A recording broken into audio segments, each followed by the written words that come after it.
So this time in our glorious loser list, we have this little guy who used to be the top S-rank hunter. G just soloed a dangling death trap in the sky that promises to grant any wish. He's ready to wish for world peace, get rid of all the dungeons and all that bullshit. But his friends were like, "Who said that, bitch?" And they clapped his sister right in front of him, let him watch her die, then sent his ass to the afterlife too. That's some peak and I'm villain level shit, not gonna lie. Fast forward 100 years later, our boy wakes up as some random F-rank loser only to find out that the backstabbing squad is alive all this time and have become humanity's top enemy. And guess what? Little sis is there too, but her brain got hit with the factory reset button and now she's out here being down bad for some sibling activities that would make Sweet Home Alabama jealous. In the sky hangs a dungeon, which is basically a cosmic scam promising to grant any wish to whoever clears it. For years, hunters have thrown themselves at this dangling death trap, hoping for a miracle and instead getting a one-way ticket to the afterlife. The best of the best, the S-rank hunters, have been beating their heads against this calamity, and today was Meguru's turn to play. He and his squad of hopefuls stepped into the boss room and were greeted by a giant serpent. And oh boy, the art of this manhwa is absolutely fire, I'm telling you. So as the beast hissed, the battle began and promptly went to shit,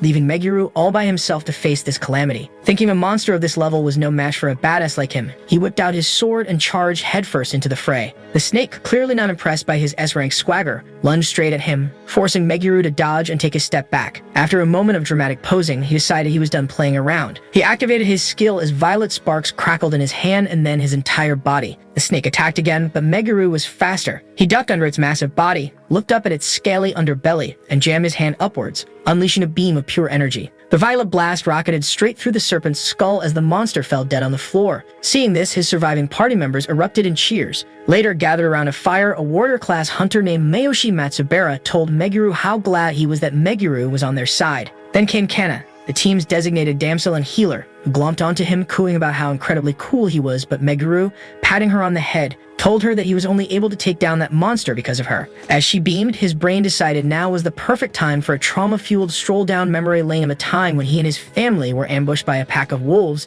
and being the absolutely useless person that he is, he got caught as one managed to sink its teeth into his hand, sending him tumbling to the ground. His father, armed with nothing but an iron stick and dad-level desperation, tried to fend off the beasts. Meguru, frozen in a state of useless panic, could only watch. His father, seeing his son was about to do something stupid, screamed at him to take Kana and run. When Meguru hesitated, his father pulled out the ultimate guilt trip card, ordering him to run, as that was the order of the head of the family. As Meguru stood there like a dumbass, not knowing how to act in this situation, his mother grabbed his hand as she leaned in close and told him to run away with Kana, stating that he was still having doubt, so she hit him with the line, "The worst thing a child can do is to die before their parents." Staring at his mother in horror, Meguru realized his parents were dead set on becoming wolf bait to save their kids. He understood he wasn't strong enough, but their sheer determination to die was all he could do for them to fulfill their last wish. Gritting his teeth, he told his parents he understood, promising to protect Kana. His father, bless his suicidal heart, smiled in relief just as a dog lunged at him. This dog looks more cute than terrifying. With his last breath, he screamed for them to run, and Meguru grabbed Kana's hand and booked it into an alley without a second glance. Snapping back to the present, holding on to Kana, he thought to himself how he wasn't alone because he had someone to protect. He told the group to set up camp, and Mayoshi noted that since the floor boss was dead, they could finally relax without fear of being ambushed in their sleep. As they settled around the fire, Mayoshi took a sip from a bottle and complained about their rations. Meguru, staring into the flames, thought how if they cleared this dungeon, their lives would change. They won't have to worry about the monsters, because the one who clears the dungeon can ask the gods for anything, and his wish will be to destroy every last dungeon. And of course, as he said that, the group went dead silent, the only sound being the crackling fire and Mayoshi awkwardly looking away before muttering that he was right. Just like that, 2 weeks passed, they cleared one floor after the other, and now they were standing before the final boss, who happens to be a fire dragon. It was time for the final boss, and as it breathed a welcoming plume of fire, Meguru commanded everyone to their positions. With coordinated attacks, the hunters unleashed their attacks. The healer girl launched some magic, probably expecting it to do something, and watched in horror as it did absolutely jack shit. Meguru's eyes widened as their combined assault barely managed to chip a few scales off the beast. He decided it was time for his main character moment, drawing his swords and thinking he needed to concentrate all of his strength into one epic attack. He charged forward with all the unearned confidence in the world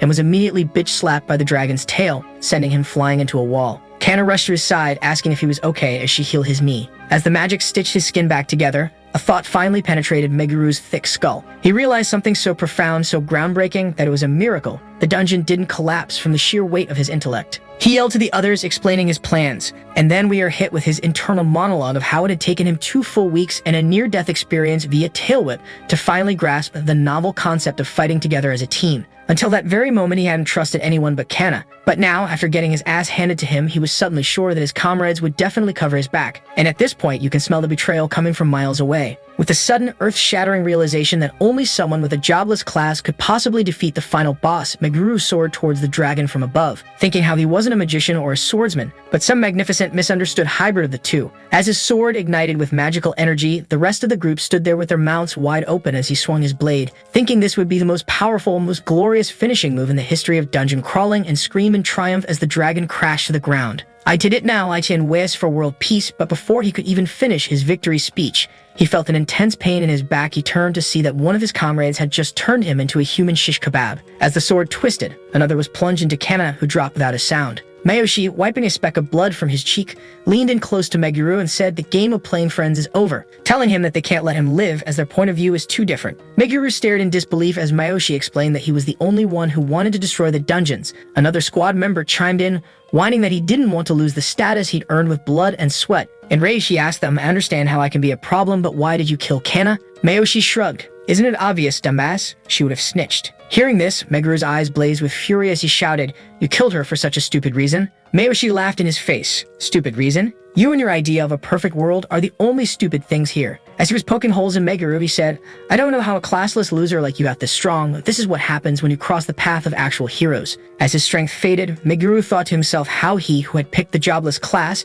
had worked like hell to reach these heights only to be looked down on in his final moments, and they had to be his own friends. He thought to himself how he was a fool, an absolute grade A moron for trusting these backstabbing scum. And because of his idiocy, Kana was dead. As the last of his consciousness was slipping away, he thought to himself how he would never ever forgive them for this. And with that thought, our boy blinked into the abyss and passed out cold. He opened his eyes, not to pearly gates or hellfire, but to the mind-numbingly boring white ceiling of a hospital room. He looked at his hands, thinking, was that all a dream? But nah, he definitely remembered dying. He remembered those bastards killing Kana, and just like that, he started crying like a sad and protagonist. But right in the middle of that existential crisis, a nurse entered the room as it was time for his checkup. Seeing him awake, she got all surprised and asked Mr. Izumi, "You're finally awake." Meguru's brain blue-screened. Who the hell is Izumi? The nurse called a doctor. The doc gave him a quick once-over and said to take it easy for a week. When Meguru tried to sit up, he felt the same intense pain in his stomach, making clear that everything he saw wasn't a dream. He glanced at the window, and the face staring back made his stomach drop. It was a complete stranger. Just as he was about to properly lose his shit, the door flew open, and Kana rushed in, calling his name. She broke down, her story spilling out between ugly sobs.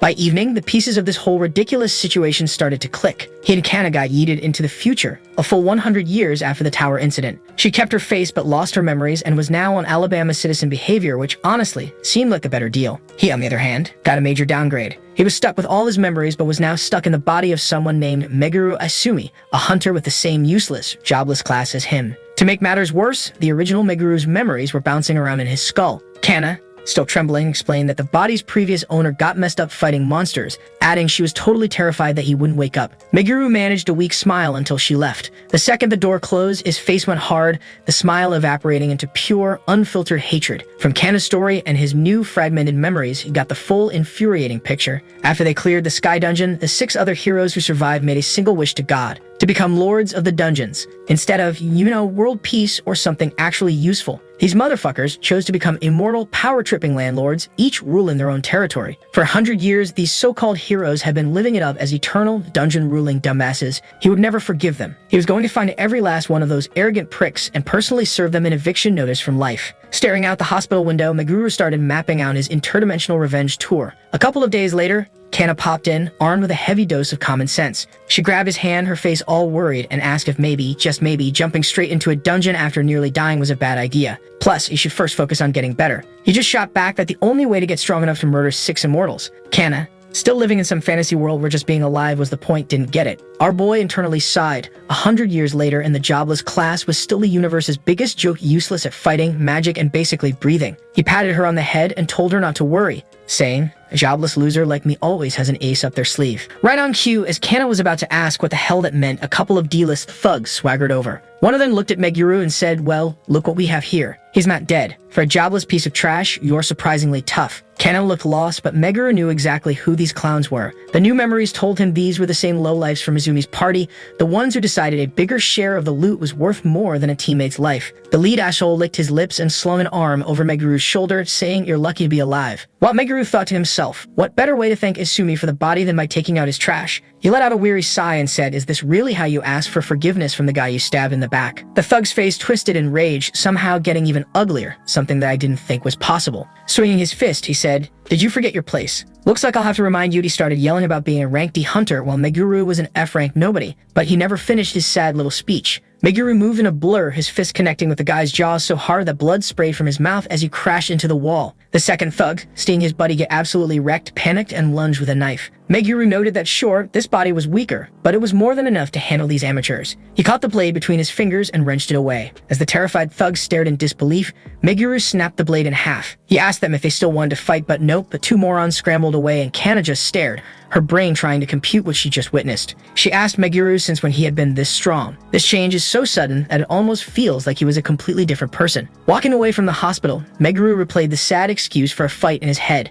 The verdict was he lost most of his physical juice, which was a goddamn shame. However, he could still channel magic. If he trained like he used to, this new, magically enhanced body could become even more of a monster than his last one. But in order to get strong, he needed to grind. And to grind fast, an F-rank hunter like him needed to punch above his weight class. He and Kana soon found themselves at the foot of an E-rank dungeon, where a group of hunters was waiting. He apologized for being late, and the leader lit a cigarette and grunted that it was time to go in. So now our boy is stuck in an ice cave with these absolute clowns. As the leader was going through team info, he saw Meguru's F-rank and jobless status and gave him a smug little grin before immediately checking out the party's eye candy, Kana. After they were deep enough in the dungeon, he stopped the group and announced that he and his hooded buddy would be delivering the final blow to the boss. He asks if anyone has a problem with that, but his tone makes it clear that an objection would be met with a swift kick in the teeth. The rest of the spineless party members shook their heads. Just as he was about to lay down another bullshit rule, Meguru cut in and said, "Why? Is that? Don't we all want a piece of the boss's loot?" The leader launched into a patronizing speech about how bosses get aggressive and how he, as the responsible leader,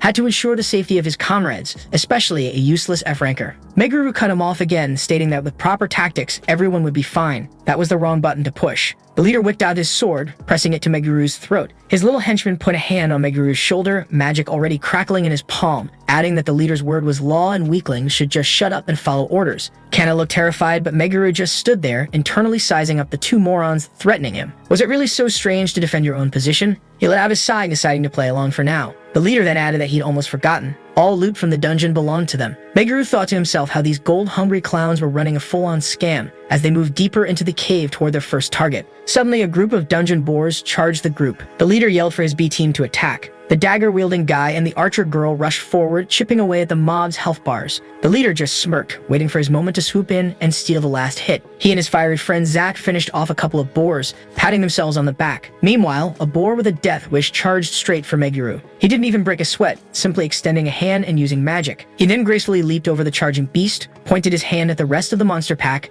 and with another casual flick of magic, turned them all into exploding bacon bits. The leader, who had been too busy admiring his own reflection in his sword, stared in disbelief as he muttered to himself, "How did he just do that?" Just as a boar, he completely missed, slammed into him, sending him flying. Before he could even register the pain, Meguru's magic took care for the last pig. He calmly walked over, held out a boar's tusk, and said, "Here, you drop this." The leader snatched the tusk away, sputtering that he could have handled it himself. Meguru just sighed and dropped and said, "When a party member goes down, the whole team's chances of survival drop. Isn't that basic?" The leader, trembling on his feet, just screamed for everyone to move on. The trek through the dungeon felt like an eternity with these clowns, but they finally stumbled upon the main boss's room. The leader immediately singled out Meguru, telling him to stay back and look after everyone. Meguru just sighed while the rest of the party looked confused, but the leader assured them that he and Zach would handle it. With that, the two morons rushed into the boss's chamber. In the center of the room sat a monstrosity that looked like a boar had a one-night stand with a nightmare. The boss was a hulking beast with 4 glowing eyes and a pair of leathery wings. The leader, high on his own supply of stupid, just grinned and charged at the boss while Zack provided support from the back and unleashed a stream of fire. A massive explosion shook the chamber, and the leader turned to his friend, shouting, "See how cool we are." But when the smoke cleared, revealing the monster standing there without a single scratch, smiling creepily, the two hunters froze in terror. In a flash, the beast's clawed paw shot out, cleanly severing both of the leader's hands at the wrist. A second later, the monster's magic lashed out at Zack, mangling his hands until bone peeked through his shredded fingers. The beast then grabbed them both. The leader shouted for it to let him go, but the monster, shockingly, did not give a damn and devoured him whole. It was Zack's turn next. He screamed for help, his final vision being a maw full of razor-sharp teeth before he was unceremoniously chomped in half. The rest of the party watched in silence as their leaders became a mid-dungeon snack. Meguru frowned, his mind racing. He thought about how even back in his time, the monsters in these types of dungeons were usually strong, but this time it's something else. He pursed his lips as he realized that this had to be a hidden dungeon. He drew his sword and pushed Kana to the back as he stood opposite the monster. As the massacre unfolded, the remaining squad members could only stare in wide-eyed terror. Seeing how Meguru was eyeing that thing, the green hat dude asked him, "Don't tell me, are you really going to fight that thing?" Meguru nodded, causing the guy to have a full-blown aneurysm as he started babbling about how it was disrespectful for an F-rank hunter to even think that. But Meguru had already done the mental calculus for his past experience as an S-rank. He could tell that this boss was at least a C-rank. With that, he jumped and charged at the boss, but the monster, completely unfazed, opened its massive maw and lunged back at him. Meguru, moving with a swift speed, easily sidestepped the attack as he thought to himself, "I'll never trust anyone again." He became a blur of motion as he landed a bunch of blows at the beast, and for the final touch, he decided to use magic attacks, but the pixie seemed to have the same idea as it launched its own blast of magic. He countered instantly by slamming his own magic into the attack and dispelling it. Just with the brief exchange of blows, he had realized that this wasn't going to be an easy fight. His current skills weren't enough to just brute force his way to victory. He had to be smarter. He decided to go for the monster's legs to restrict his movements. With a new plan clicking into place, he moved with blinding, decisive speed. A quick, clean slash and one of the beast's legs was gone. It shrieked in agony, but before it could even process the pain, Meguru had already moved to the other side and taken the second leg. Now that the winged monstrosity was thoroughly grounded, it was time for the grand finale. He leaped high into the air, his gaze locking onto the ceiling riddled with conveniently placed razor-sharp icicles. With a final explosive surge of magic, he didn't attack the boss. He attacked the ceiling, turning it into a deadly rain of frozen spears. Finally, they took care of the monster. As they did, silence descended upon the cave. They just stared, their brains struggling to process how an F-rank hunter had just soloed a boss. Just then, a brilliant light erupted from the monster's corpse, showering Meguru with the sweet, sweet spoils of victory. A mental notification pinged, informing him that all stats increased by 5 points. Just as he was thinking about something, Kana approached him and she said something that sent chills down Meguru's spine. "You aren't the same Meguru, are you?" Meguru's brain blue screened for a moment as he wondered, "Don't tell me she figured out that I'm a different person." He tried to bullshit his way out of it, but Kana wasn't having it as she said, "You were always reckless, but this is something else. There's no way you got this strong this fast. You've been hiding this power from me." Meguru just scratched the back of his head, for once unable to conjure a reply. With tears in her eyes, she asked, "Why? Were you hiding your powers from me? Army friends?" He looked at her, then patted her on the head and said, "I trained in secret to protect you," but internally the memory of their deaths burned bright. He had made a vow that day she would never ever see him helpless again. Later at the Hunter Association headquarters, as they reported what happened in the dungeon, the receptionist stared at them with disbelief and said, "Let me get this straight. You're telling me that he, an F-rank jobless hunter, single-handedly defeated a C-rank dungeon boss after 2 D-rank hunters were killed?" The archer girl, still shaken, insisted it was true, but the association drone wasn't buying it. He suggested that maybe the 2 survivors just murdered their leaders and pinned it on the boss, with Meguru swooping in to steal the credit. Hearing this, Kana started fuming, telling them that they would never do something like that, while Meguru simply scratched his head and said even the best hunters can die from a moment of carelessness, adding that her words just disrespected their fallen comrades. Seeing the looks in his eyes, the workers flinched as if slapped. Before they could ask for an apology, Meguru turned and walked away. As Kana shot a final glare at the dumbfounded staff and hurried after him, at the same time the head of the hunter department just so happened to be walking in. This guy's eyes locked onto the faint, dangerous aura practically vibrating off Meguru. With a piqued interest, he thought to himself, who is this guy? Outside, Kana caught up to Meguru, asking if he was sure about leaving the reward. He just shrugged and said, "I went in there for the XP, not the chump change," as he said that. A smile broke through Kana's frustration because that was the reckless dumbass she knew. They arrived in a familiar-looking apartment complex. After a quick goodbye, Meguru stepped into his new lonely apartment. He got into the bed, pulling out the phone. He fiddled with his smartphone for a moment, thinking how much the world had changed. Then a notification popped up, a breaking news alert. One of the 6 dungeon lords was coming to Japan. The news article featured a photo of Miyoshi Matsubara, and Meguru instantly remembered Stupid Face. He stared at the picture, then slowly sat up on the bed. He thought to himself how he didn't expect to meet one of his targets so soon. Meanwhile, halfway across the world in China, Miyoshi was having a classic supervillain moment, chilling in his lava-themed palace. He asked his subordinate if it was true that the other dungeon masters were slowing down. The man confirmed it, and Miyoshi let out a dramatic sigh, putting out his cigar. He said, "It's been 100 years. It's time for me to head out." As he strolled past his bowing underling, he waved a dismissive hand. "Don't worry about me. Have you forgotten who I am?" After a century of being a dungeon master, he conquered China and was getting bored. Now he had his sights set on Japan. Getting his hands on that territory would be the ultimate power move to rub it in his former friends' faces. He slid into a car, made a quick call, and ordered someone to start gathering troops.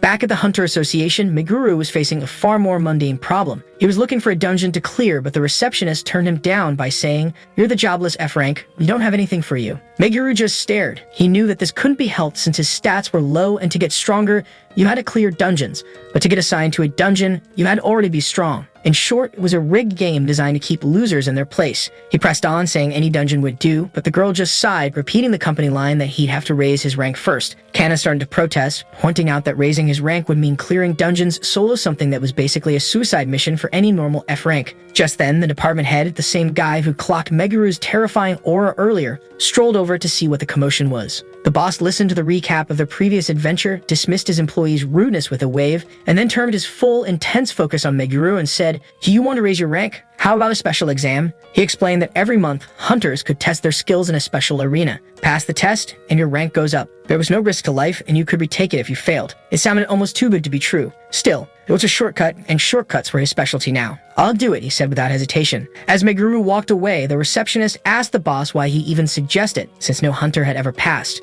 The boss just kept smiling and said, "I have a feeling that he'll be the first." 3 days later, deep in the association's underground arena, the announcer explained the rules to the participant. The gist was simple. The monsters are fake, the pain is real. But even if you get your spine ripped out, you'll walk away fine. When the announcer asked for the first volunteer, a guy decked in a full suit of armor volunteered to go first. The huge doors swung open, and he marched in. On the monitors, the other examinees watched as a massive snake materialized. The guy charged in and swung his mighty sword, which connected with a dull thud. The snake didn't even flinch, it just looked offended. A moment later, the snake promptly uninstalled him from the arena. Seeing this, the other examinees collectively shat their pants as one of them muttered, "That thing is rank A, at least. How the hell are we supposed to beat that?" The announcer, unfazed, simply asked, "Who's next?" Meguru casually raised his hand. Inside the arena, our boy was now facing a huge white lion. Without wasting a second, the monster immediately started cooking up a fireball in its mouth while Outboy dodged it just in a nick of time. Just then the fireball scorched the spot where he'd been standing. The lion followed up with a paw swipe, but Meguru blocked it, the force sending him skidding back across the floor.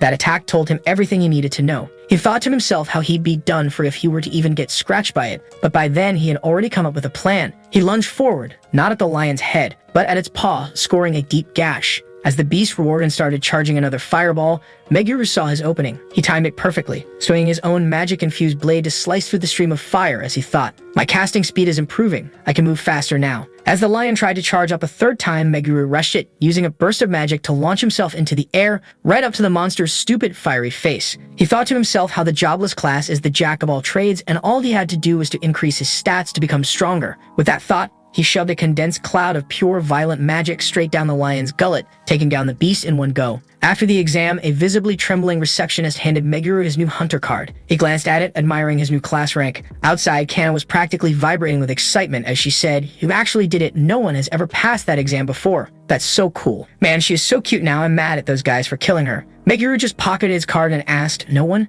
Kana thought for a moment and said, "That's what the association guy told me." Meanwhile, inside his office, the very same department head grinned. That's when the realization hit him. This was all a setup. Suddenly, 2 men who looked like they just walked off the set of Men in Black called out to them. "Are you Aisumi Meguru?" One of them asked, "You need to come with us." Kana, playing her part of a terrified little girl, asked Meguru if he knew them. Meguru hit her with "Never seen them before in my life." He walked towards them as Kana started to panic. He reached into his pocket and pressed a small talisman, handing it to her. He told her not to worry about him and to go home, promising that he'll be back soon. Before she could protest, one of the suits grunted that it was time to leave. The vehicle entered a basement parking. The elevator dinged and his escort announced their arrival. They entered a ridiculously opulent room where an old man sat on a plush sofa. Not wasting any second, Meguru asked that old man directly why he had brought him. The old man let out a good-natured laugh as he said, "Forgive the theatrics.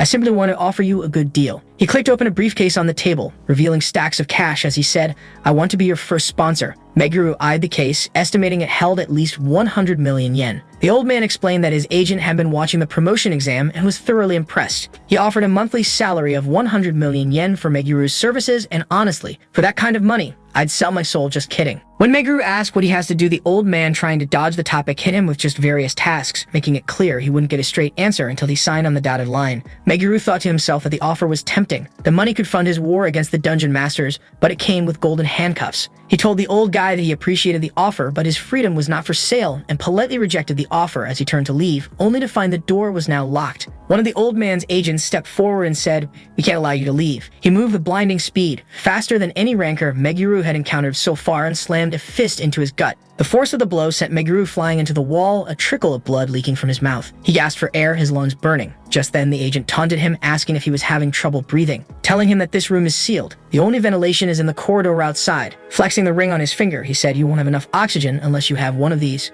Meguru looked at the sparkling ring as he realized that they were using a magic item. Regardless, he pushed himself to his feet, wiping a smear of blood from his lip as he said, "Well, that was unexpected. But you've only slowed me down a little." With that, he launched himself at the agent who had just punched him. The goon smirked, winding up for another hit, but his smirk dissolved into a look of pure shock as Meguru's fist connected with his face first, sending him sprawling to the ground in a heap. The other agents stared in disbelief. They couldn't believe it as one of them whispered. He took him down in one hit that was their cue to collectively lose their shit and attack all at once. One of them even pulled a knife that was glistening with poison. Meguru just stood there, watching the poison knife guy charge at him in what felt like slow motion as he kicked the knife out of the man's hand with a flick of his foot, breaking the dumbass's fingers in the process. He thought to himself, "If my sense has been slowed down, then I'll just have to act according to that." It didn't take him long to dismantle the rest of the charging goons. In seconds, only one agent was left standing. While slowly taking off his tie and then his shirt, he said, "You're good, but you're no match for me." He ripped a battle axe off the wall and charged, letting out a roar. Meguru dodged the wild swings as a thought popped in his mind.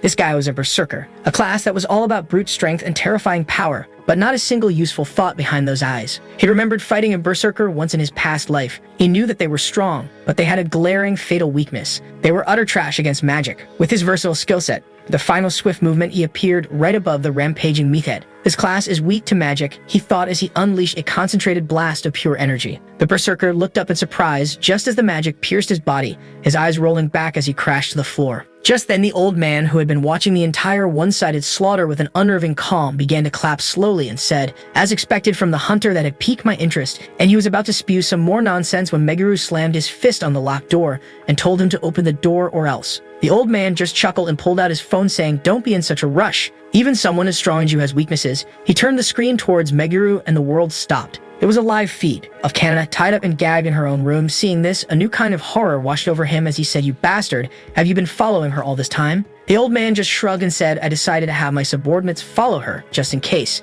She seems very dear to you. I wonder what might happen to her if you continue refusing my very generous proposal." On the screen, Kana's terrified voice begged for Meguru to save her. He called her name. That's when one of the gooms ripped the gag from her mouth, and she began begging for help again. Reaching for Kana, he said to others, "Remember, the boss said we could do whatever we want, so we're going to enjoy ourselves." But just as his grimy fingers were about to touch her, Kana screamed, "Stop," sending the men flying back. They stared in disbelief, completely stunned by her sudden power. Kana looked down at the now severed ropes, equally confused, just as a small charm fell from her pocket. She picked it up, remembering the moment Meguru had given it to her. She figured out that magnificent, paranoid bastard had saved her. Meanwhile, back in the underground panic room, the shit was about to go down. Now boy Meguru no longer had to hold back. He walked up to this old man and looking directly in his eyes said, "Did you really think that I wouldn't plan for something like this?" He explained that the amulet was a little trinket he made to protect Kana that he could activate remotely, with the activation condition being Kana is in immediate danger. Not wanting to deal with his bullshit anymore, he said, "I suggest you open the door." Knowing full well that the tables has been turned, old man's he fumbled for a remote, and with a click,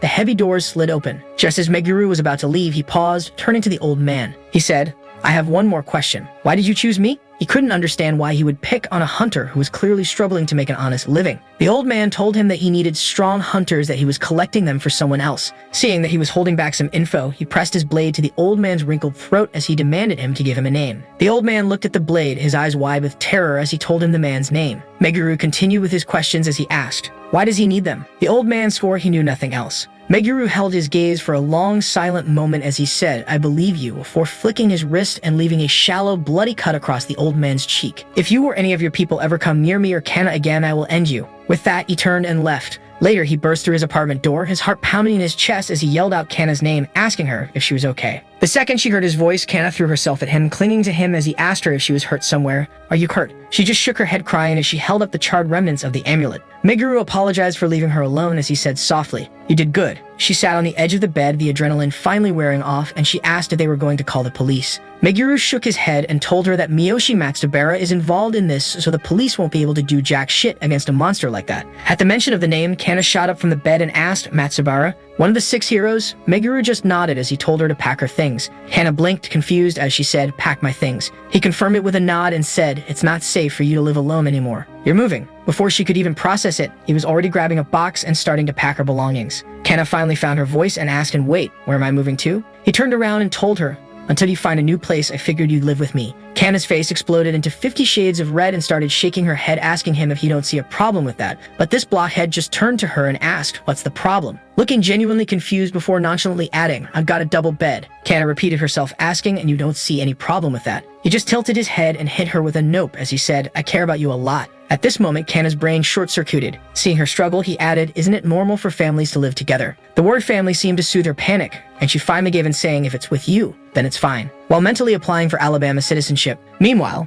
in a scene straight out of a villain's handbook, Miyoshi strolled into the old man's now demolished basement. Seeing the mess, he asked, what the hell happened here? The old man, who looked like he could die any moment, greeted him and admitted he failed to recruit the hunter. Miyoshi grabbed him by the hair, yanking his head back, and asked him who did it to him. The old man quickly handed over a phone number, explaining that the hunter's name was Asumi Meguru, an unknown hunter with a jobless class but with terrifying strength. The name made Miyoshi pause. Asumi Meguru, jobless but strong? A flicker of a memory, a face from a century ago, flashed in his mind. It can't be, he thought. He threw a phone the picture of Meguru at the old man and ordered him to find out everything about him. He wanted to know every single detail and even gave him permission to use any method necessary. Later, Kana woke up still not able to wrap her head around the fact that she was in the same bed as Meguru. She stretched before her eyes landed on his sleeping face. A blush crept up her cheeks, and after a moment of internal debate, she gave in to the impulse and poked his cheek with her finger. Later, fully dressed and ready to make her escape, she stopped dead at the apartment door because a shimmering, swirling portal had just appeared out of thin air. She yelled out for Meguru. He emerged from the bedroom, looked at the shimmering portal, and went, well, that's new.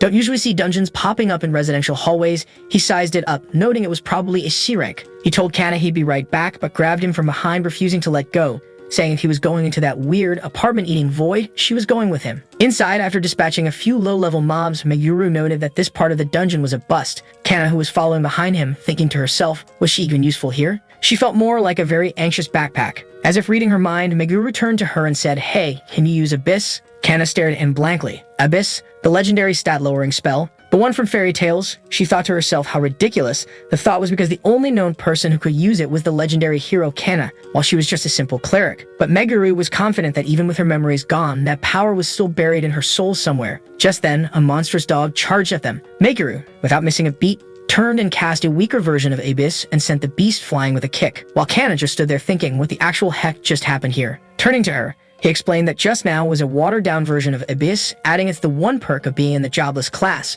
He can do a little bit of everything. Kana's eyes widened as she exclaimed, that's incredible. I never knew the jobless class was so cool. Turning her attention to the topic, he told her that was nothing and she could do a much better job than him because the technique was practically carved into her soul. All she had to do was believe in herself and picture the result. Basically power of friendship kind of shit. After a bit more convincing, she finally agreed to try. As she closed her eyes, her hands crackling with nascent energy, Meguru watched, a thought forming in his mind. Maybe the key wasn't to recreate one massive, complex spell from memory. Maybe, just maybe, she could achieve the same effect by layering simpler spells, one on top of the other. Just as Meguru pointed out the new wave monsters, Kana closed her eyes, took a breath, and cast the legendary Abyss spell, binding them in their tracks. She stared at her own hands, her mind completely blown as she muttered, I actually did it. Meguru just put a hand on her shoulder and with a proud, shit-eating grin on his face, he said, didn't I tell you? He then added, now that you've mastered the debuff, I'll teach you force and adjustment. Kana looked at him as if he'd just suggested they juggle live grenades. Sometime later, they were already at the boss's chamber, and it didn't take long for shit to hit the fan. As the boss charged, Kana's mind raced,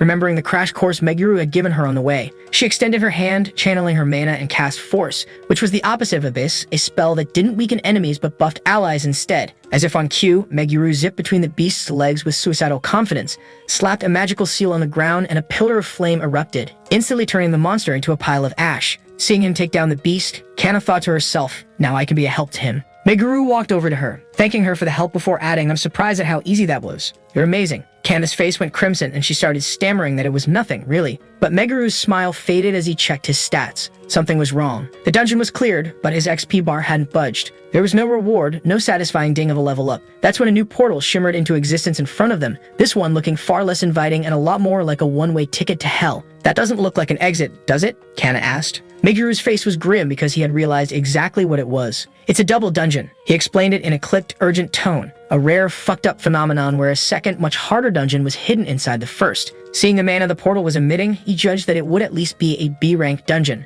As she heard the word B-rank, Kana's expression fell. She knew that this dumbass would want to conquer it. Trying to be the voice of reason, she reminded him that that's like a natural disaster, reminding him that it was too dangerous, even for him, and urging him to go back, but he wasn't having it. He didn't want to leave, especially after coming this far. Turning to her, he said, "With your buffs, I should be able to handle it." He started walking towards the portal of doom, and Kana called out his name in a desperate, terrified cry. But her voice was drowned out by a deafening crack. The entire ceiling of the cave began to fracture. Meguru's eyes widened in horror and he spun around and ran towards Kana, but he was too slow, too far away. Massive stones rained down from above, and Kana could only look at him before the world went black and she was buried under a mountain of rock and rubble. Meguru turns around and sees the whole damn ceiling has collapsed right where Kana was standing. He absolutely loses his shit, starts screaming her name and claws at the rocks. Maybe a picture of her turning into a pancake would be floating in his mind right about now. But then, Kana just crawls out of the rubble, dusts herself off, and is like, "I'm good." There was barely a scratch on her. She tells him it's all thanks to the spells he taught her, and then, out of nowhere, gives him this huge hug. Meguru gets all stiff and awkward before pushing her away. He tries to play it cool by saying the collapse felt like magic, like someone else was there. Well, no shit. Sherlock, you're in a dungeon. After that, they started heading deeper into the dungeon. As he cleared the first wave of mobs, he thought to himself, the enemies in this part of the dungeon are way tougher, while mentally patting himself for teaching Kana all those spells beforehand, thinking how if he keeps this up, he'll be ready for his revenge in no time. Seeing him grinning like an idiot, Kana asks him what's up, and he fumbles through some bullshit excuse about wanting a reward for clearing the dungeon. They finally get to the boss room, and it's a giant three-headed dog. Meguru yells at Kana to do her thing, and she hits the beast with a spell. Then he rushes in, dodges the beast's paw, and starts climbing the monster. The dog smacks him, reminding him this is a B-rank boss. His first genius plan is to throw a dagger at its throat.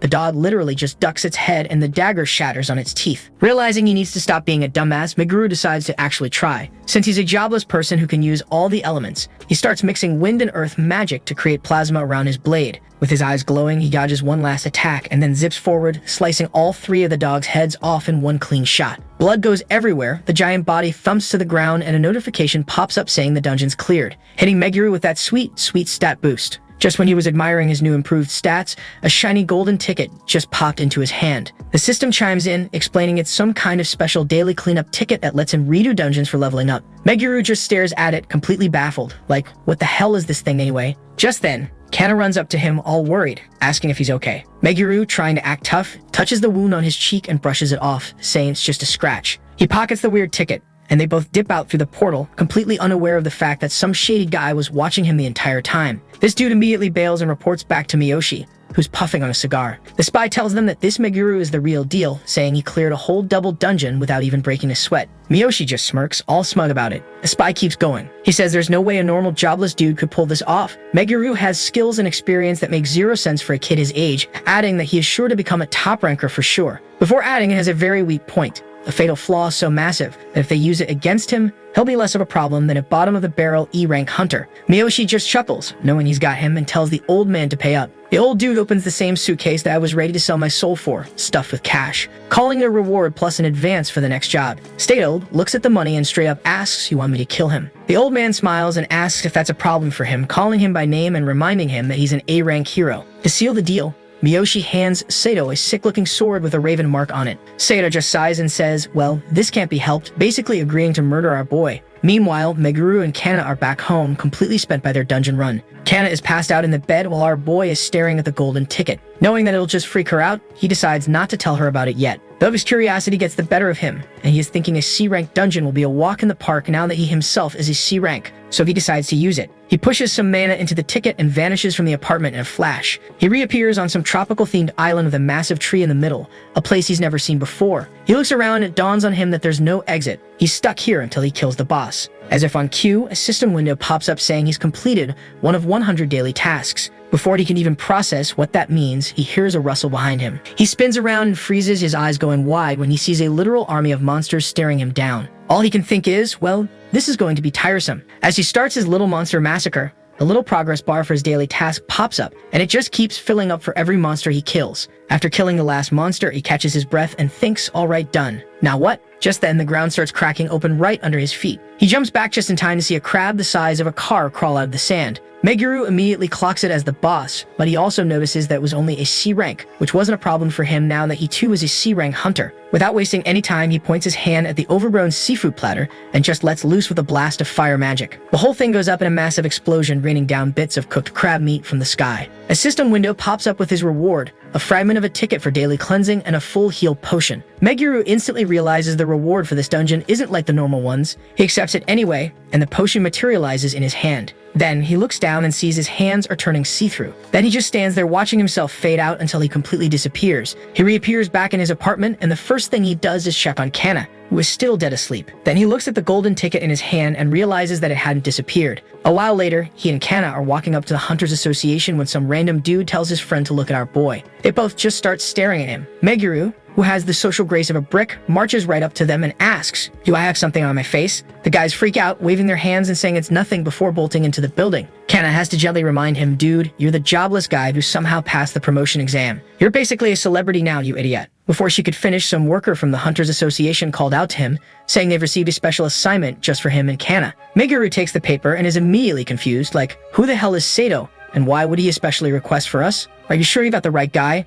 The girl just smiles and says that Sato probably just took notice of him after the exam. Meguru just smiles and says he'll take the job. A little later, he heads to the meeting spot and finds Sato waiting with two other dudes. Sato greets him with a grin and says, "So you're that crazy strong jobless guy." Meguru shakes his hand, thinking to himself, "So that's my title now, I guess." The other two guys basically announce they're just useless meat shields here to fill the party quota, telling Meguru they're counting on him. They all head into the dungeon and the whole squad gets ready for a fight with a crystal lizard. But before anyone can even blink, Sato flashes forward with his new sword and one-shots the monster into a million shiny pieces. Meguru is genuinely surprised by his power, thinking that a rank really is no joke after all. It was the second strongest rank in the world. Not to be outdone, when a pack of monsters tries to jump him from behind, Meguru just casually roasts them all with a wave of fire magic. Stato just grins, saying the rumors were true, and that seeing it in person is something else. Then they suggest that since Meguru is so strong, maybe he should just clear the dungeon by himself, while they will be on loot retrieval duty. At this point, any guy with two functioning brain cells can guess that this guy is shady as hell, but apparently not Meguru.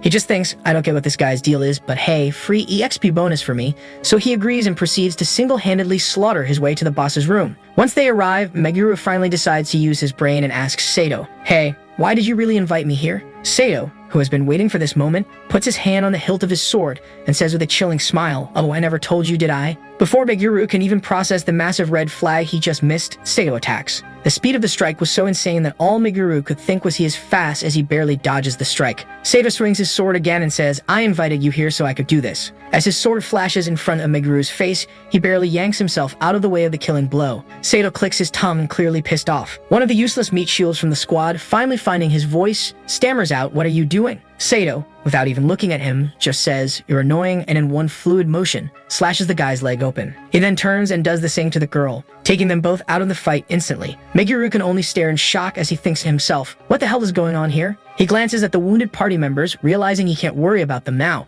Turning to Sato, he thinks to himself, I have to kill him right now. He yells for Kana to get the hell out of there, and she thankfully doesn't argue, just nods and runs. Alone with the assassin, Meguru thinks that he's never had a real serious duel before, but with the path of revenge he's on, it was bound to happen sooner or later. He charges forward, unleashing a massive torrent of magic straight at Sato, only to watch in horror as the bastard stands there completely unharmed. Sato calmly pulls out a lighter, sparks up a cigarette, and says, "It's not like I hate you or anything. I'm just doing this because Matsubara asked me to," and then he lunges forward, telling Meguru not to take it personally. They trade blows, and Meguru, while parrying, yells Matsubara. Sato just keeps attacking, sneering that the guy is interested in him for some reason, especially in how he got so damn powerful. He follows that up with a brutal knee to the gut that sends Meguru flying into a wall. The pain is blinding, and as Meguru coughs up blood, it finally clicks. So that's what this was all about. He made me clear the whole damn dungeon to tire me out. He struggles to his feet, telling himself he can't lose. If he dies here, Kana's next. The thought sends a jolt through him, and his pupils constrict. He goes absolutely ballistic, moving with a speed that catches Sato completely off guard. Before the A-rank hero can even react, Meguru is behind him,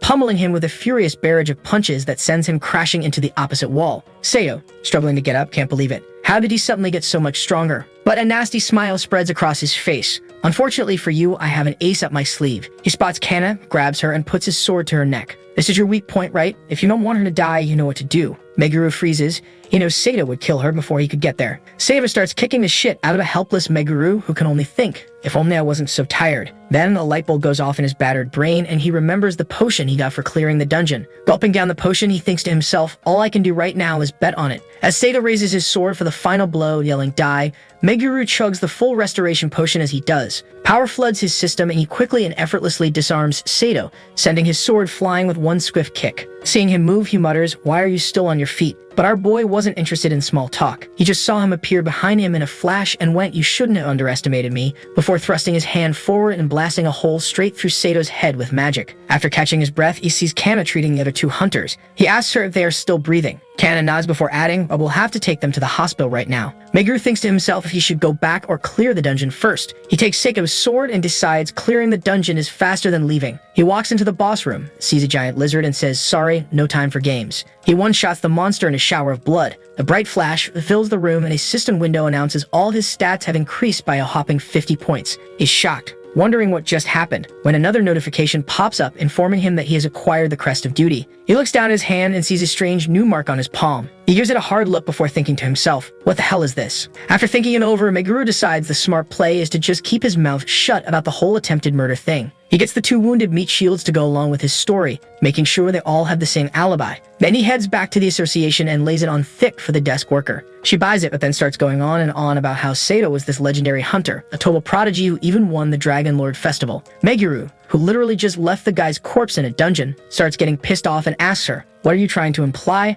The girl gets spooked and backtracks, suggesting that maybe one of the other party members found a chance to stab him in the back. Meguru just stares at her, tapping his finger on the table in pure irritation before saying, and what motive would we have? You really think any of us could do it? The girl immediately bows and apologizes, realizing how dumb that sounds. Meguru, picturing the hole he blasted through Sato's head, just purses his lips and says, I'm tired, before turning to leave. He walks right past Kana and tells her they're going. On the way home, Kana asks him why they couldn't just tell the association what really happened. He feeds her some half-assed excuse about how telling the truth would bring in the police and make everything a huge mess. He even swears that's the only reason, but of course, that's a complete load of horseshit. His internal monologue is a different story entirely. It was Sato's fault for trying to kill him, so he got what he deserved. Plus, with the dungeon gone, there's no evidence anyway. The real reason he's lying is that he doesn't want any more goddamn attention. He already put a massive target on his back just by passing the promotion exam, which is how Matsubara noticed him in the first place. He knows he can't afford any more trouble right now. He has to focus on his revenge. But right in the middle of his big brain scheming, a sharp lance goes through his head, making him break out in a cold sweat. Kana asks if he's okay, and he just plays it off as being dizzy. Later, they get home and Meguru crashes. He's just lying in bed. He wonders if this is what it feels like to take a human life. He'd never killed anyone before and never imagined it would feel so disgusting. The price of murder was way heavier than he thought, but as the sick feeling churns in his stomach, he knows he has to swallow it down. He has to deal with those six lords,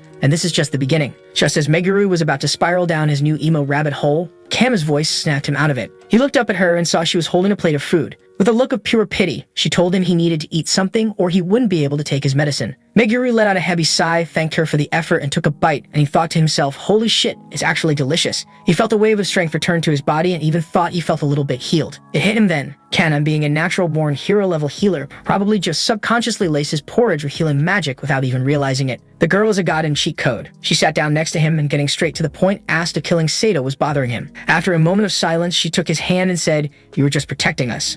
It wasn't your fault. Don't worry about it, okay. Meguru managed a weak smile, admitting he made her worry, and thanked her. She just said everything was fine, but then her eyes locked onto his hand. Since when did you have a mark like that? Meguru glanced down at the symbol, playing dumb and saying it just appeared out of nowhere. But as he looked closer, he realized it actually seemed a little bit dimmer than the last time he saw it. Meanwhile, across town, Miyoshi was having a full-blown villain meltdown. Lounging on his fancy sofa, he yelled, I never thought Sato would actually die. The guy was extra pissed because he was his right-hand man, his key to building a power base in Japan before any other heroes could. In a fit of pure rage, he squeezed the glass in his hand until it shattered, thinking to himself, Sato was supposed to be the most reliable and strongest guy he could hire, and some snot-nosed kid named Ezumi Meguru just smoked him. Who the hell is this Meguru guy? He slammed his fist on the table for good measure, his mind racing as he came to a conclusion that he no longer gave a shit who or what Meguru was. If he left him alive, he would definitely become a threat. Plus, there was also the chance that Sato, before getting his head popped, might have snitched about who sent him. Staring out the window at the city lights, he thought, before this situation got any more out of control, he had to kill the kid himself. just like he killed that other guy 100 years ago. The next morning, Meguru wakes up, takes a look at his hand, and the freaky symbol is no longer there. Just then, Kana woke up next to him and asked how he was feeling. He puts on a smile and says he's all good now, but his mind is already spinning. He's thinking that Kana still isn't experienced enough to defend herself and his genius solution.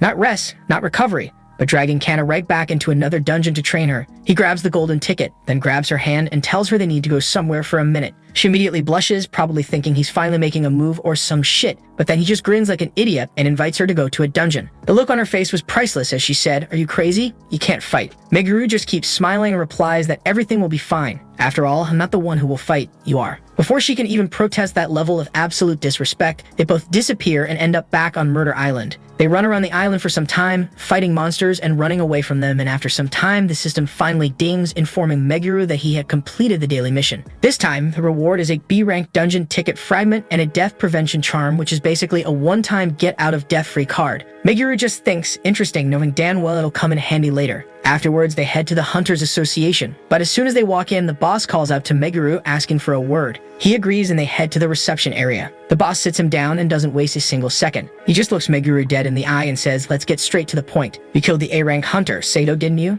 Meguru tries to play dumb, asking why he'd think that. The chief just scoffs, explaining that there's no way the monsters in that dungeon could have killed a hunter of Sato's caliber. He mentions all the dark rumors surrounding the guy and says he doesn't think Meguru set him up. He assumes Sato struck first. Besides, the chief adds, "You're strong. I can feel it. You have a talent that goes beyond the whole ranking system." Meguru just sighs, trying to lean on his old excuse. "You've got to be kidding me. I'm jobless. That's the weakest class there is, right?" But the chief isn't buying his bullshit. He just leans back and drops a goddamn history lesson on him, talking about some legendary jobless hero from 100 years ago. He suggests that another absurdly strong jobless person showing up wouldn't be that strange. The chief just smiles and says he doesn't actually care whether he killed Sato or not. "But if you were strong enough to do it, then I have a request for you." The chief finishes, and just like that, Meguru gets roped into some high-level bullshit. The request turns out to be a trip to the Shibuya Hunters Association to help them clear an A-rank dungeon. Our boy thought to himself, A rank is the highest level there is, so it was natural that the local association already gathered their best people, but just to be extra careful, they called in reinforcements. Kana, hearing this, freaks out a little. Looking at the crowd of hunters around her, she said, "It takes that many people to clear an A-rank dungeon," while Meguru just smiles and assures her that he's sure everything will be fine. They walk up to the group they're supposed to be joining, and Meguru apologizes for being late. The girl with the pink hair immediately asks if they are the reinforcements. Meguru nods and she just scoffs, saying the Hunter Association is interfering too much and that they could have cleared the dungeon themselves. Seeing this, her friend tries to tell her not to be such a bitch, but Nozomi just sighs and tells Meguru and Kana to stay out of her way. Then she asks, "What are your hunter ranks and classes?" Kana says she's a D-rank healer, which gets a nod. Then Nozomi looks at Meguru and asks, "What about him?" He just replies, "Oh, I'm a D-rank jobless." Well, that sure gets a reaction out of her. Meguru tries to smooth things over, saying, "I know what this looks like, but don't worry. We're confident in our abilities." That was the wrong thing to say. Nozomi just covers her face with her hand, muttering that a jobless D-rank is obviously useless, no matter how much experience he has. She grabs Meguru by his collar and gets right in his face. "You're looking down on this dungeon, you're going to die. You know that, right?" Hikari yells at her that she's going too far, and Nozomi finally lets go. Kana rushes over to see if Meguru's okay, and he just confirms he's fine. But Nozomi is still glaring at him with pure hatred, thinking that his overconfidence is going to get everyone killed. Without another word, she turns and storms through the portal into the dungeon. Her friends scramble to follow her, and Meguru just watches them go, thinking to himself, "Looks like a storm's coming. Well, no shit, bro, you're a walking disaster magnet." As they're walking into the dungeon, Meguru notices that Nozomi's words got into Kana's head. Meguru takes her hand and asks if she's ready. When she hesitates, he gives her a head pat and says, "You're strong enough. I guarantee it. Who do you trust more, me or them?" Which somehow works, and she blushes and agrees. They step inside and are immediately greeted by a massive minotaur. Nozomi orders Sakura to take care of the monster, who just grins and says, "Leave it to me." She charges in and smashes the monster with her axe, knocking it off balance. Hikari follows up with a massive fire spell, and Nozomi finishes the job with a clean sword strike, making the beast cough up blood before it crashes to the ground. They all agree that a rank is a whole different level, and Nozomi, thoroughly content with their performance, says they just need to keep up the formation. That's when she spots Meguru and Kana as she thinks to herself, did they decide to come in anyway? Even after I had warned them. Knowing that there were still monsters around, she told the group to stop. But as she's talking, another minotaur breaks off and charges straight for Meguru. She rushed in to help them. But then Kana throws a buff on Meguru, and he casually kicks the minotaur's charging axe aside. He follows it up by drawing his sword and slicing the minotaur's head clean off its shoulders.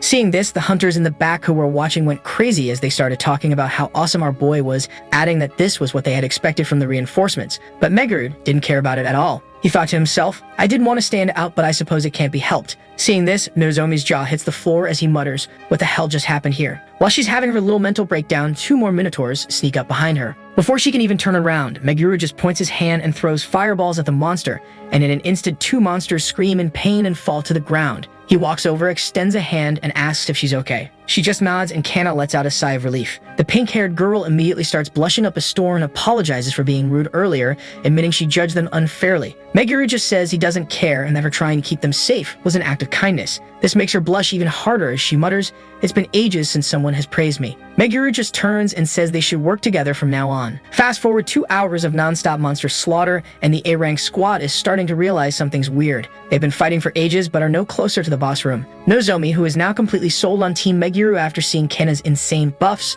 thinks out loud about how strange it is since it was her first A-rank raid. She wonders if this was normal or if they have really been going in circles. Meguru, pointing to the marks he had left behind, said, no, there's really something strange going on here, confirming that they really had been going in circles. Nozomi ponders for a moment before saying, but there weren't any branches in the path. Meguru walks up to a wall, saying that he just might know what was going on here. He told the group that he has something in mind he wanted to try and then released a blast of energy that shattered the wall, revealing a hidden path behind it. Nozomi turned to him and asked him how he figured it out while no one can now. He can't exactly tell them that he got screwed over by this exact same gimmick in his past life, so instead he bullshits his way through it, saying that he had read about it a long time ago, while in reality he had used a secret technique called searching, where he accelerates his mana to detect hollow spots in the walls. Kana and the others somehow buy this. After a bit of walking, they reach the boss's chamber. Nozomi told the group about her plan, so the plan basically was that she'll lead the vanguard and tank the boss. Meguru and Sakura will be the main attackers, and Hikari will hang back to provide support and protect Kana. Everyone nodded in agreement, but Meguru knew better. He thought to himself that boss is going to be way stronger than they think. But since he doesn't have a better idea and doesn't feel like arguing with the pink-haired menace, he just agrees. They step into the room and are greeted by a minotaur. The damn thing was huge and was striking an awkward pose while holding an axe that is bigger than my student debt. Before anyone can even move, the boss attacks. Meguru immediately dodges, feeling the raw power behind the swing, and knows this thing is on a whole other level. But Nozomi immediately charges forward, swinging her sword, but before he could tell her, it was already too late. The boss swings its massive axe down, and Nozomi tries to block it with her shield. The shield couldn't handle the blow, and the force of the blow sends Nozomi flying across the room until she crashes into a wall. Everyone just stares in complete shock as they thought, this can't be happening. Nozomi's defense was supposed to be unbreakable. Meguru just sighs, thinking to himself how for a knight's defense it was good, but in the end, it was a tank's job, so of course she can't handle the raw power of an A-rank boss. He immediately takes command, telling everyone what they must do. As he turned to face the boss, it let out a loud roar and threw its weapon. Meguru barely dodges, his heart pounding. He knew that any one of his attacks could kill him instantly, and as if things weren't bad enough, the monster just grows a new axe out of thin air. The thing is as bad as things could get, and he knew that he'd have to try very hard to beat this thing, thinking to himself that if he can just get one opening, even for a single moment, but that thought is cut short as the boss swings his brand new weapon, aiming directly at him. Seeing his opening, Meguru acted quickly. He slams his hand on the ground, channeling his magic into the earth. A forest of massive, sharp magical crystals erupts from the floor,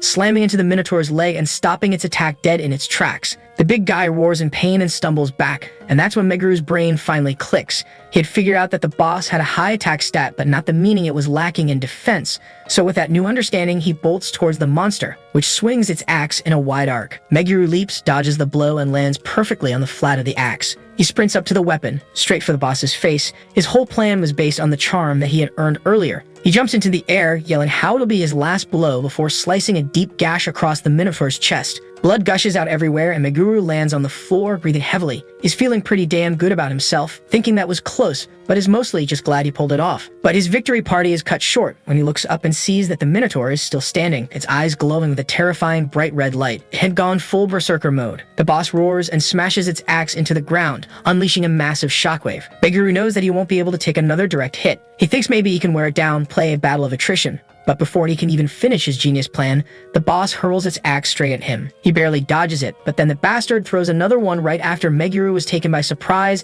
as he wondered so it can still do combo attacks. There's no time to dodge the second one. He just stares in absolute horror as the giant axe fills his entire vision, with his last thoughts being, "Am I really going to die in a place like this?" Just as the axe is about to slice our boy in two, Kana comes flying in from out of nowhere and stands right in front of him, shielding him with her body. He yells out to Kana, "What the hell are you doing?" But she just turns and gives him a weak smile. And in that moment, the axe hits, and there's a massive explosion of magical energy that shakes the entire room. When the smoke clears, they're both still standing there, Kana holding the death prevention charm in her hand. Seeing his chance, Meguru pours all his magical energy into his sword and charges at the monster, thinking he can't possibly miss this opportunity. The boss, meanwhile, just roars and summons another weapon, but Meguru doesn't pay any attention to it and goes on to create a storm of magical crystals and sends them flying at the Minotaur before leaping into the air, his sword glowing with pure power. He grips the hilt with everything he has and brings it down in one final desperate strike, slicing the monster clean in half. He lands behind the bisected boss, his own energy flaring around him as a teleporter appears in the middle of the room.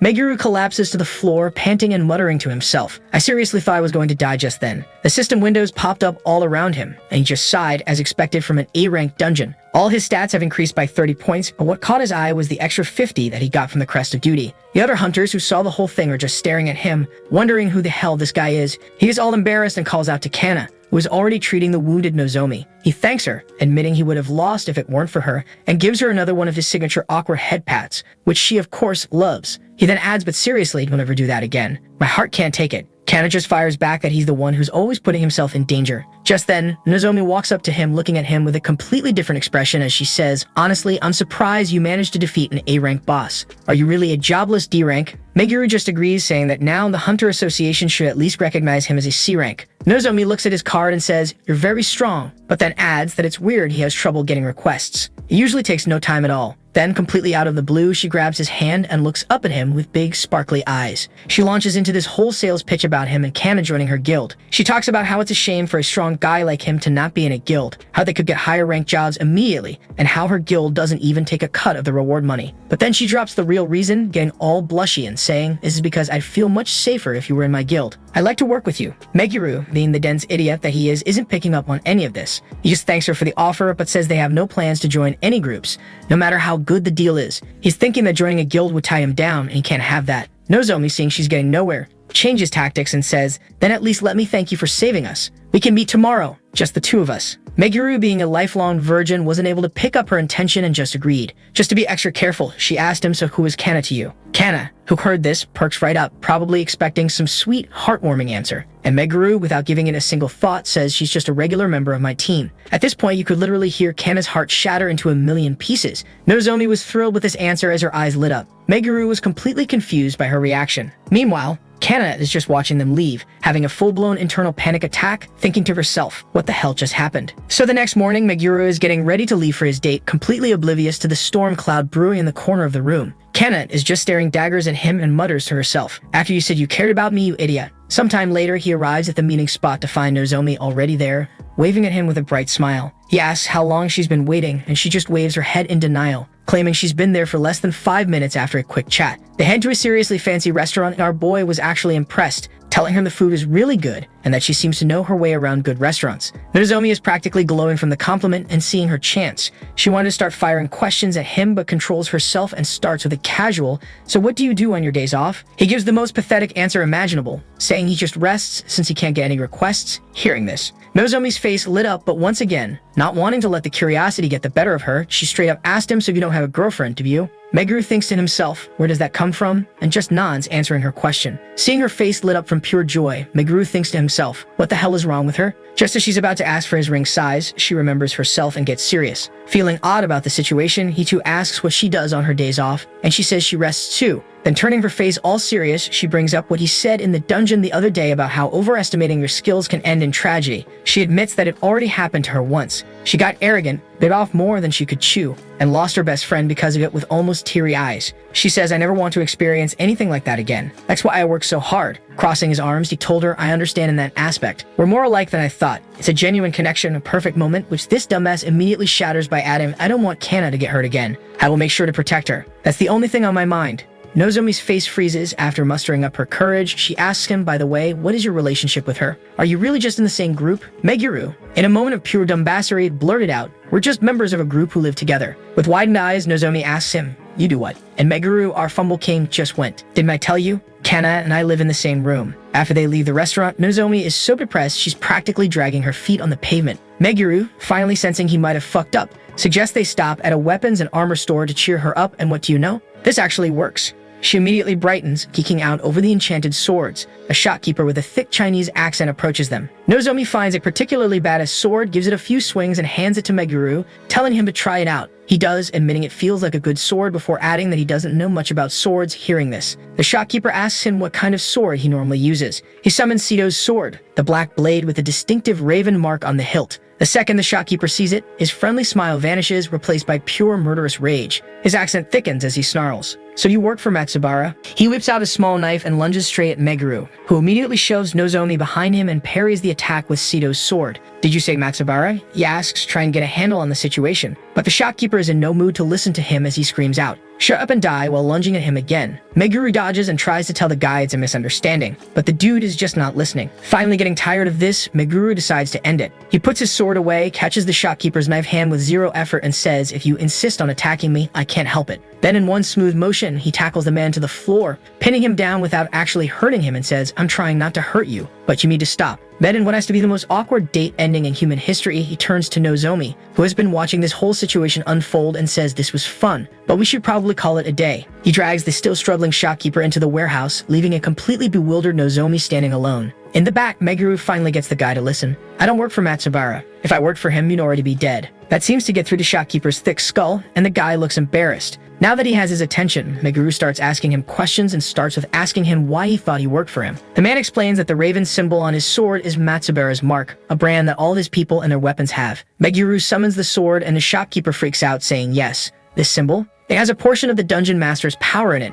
Asking him if he doesn't work for Matsubara, then why does he have this sword? Meguru explains that he got the sword after clearly killing one of Matsubara's men. The shopkeeper hadn't seen that coming. Meguru puts the sword away and says that now it's my turn to ask questions. He lets out a little bit of his power flare and goes, "Now you answer my questions. Why do you know so much about Matsubara?" The man, without wasting a moment, told him that he had been investigating him for the past 5 years in order to kill him. He explains that 100 years ago, when Matsubara became the dungeon master and got absurd powers, he started letting the monsters out of his dungeon for fun. Meguru nods along, listing off the powers dungeon masters got, such as creating dungeons, eternal youth controlling their own dungeon, and a massive power-up from their S-rank dungeon's blessing. Listening to the old man's story, he yells out he can't get away with using his power for evil, but the shopkeeper just shakes his head, stating that Matsubara saw other people as nothing more than toys. He created new taxes just to line his own pockets, leaving everyone else to starve. And if anyone even thought about protesting, they would be thrown off the building without a parachute. Then he asks Meguru if he's heard of the Happiness Group. Meguru, sensing a horrible irony, says he has a hunch. The man confirms it, calling it the worst thing imaginable. It was an all-girl group created to serve Matsubara.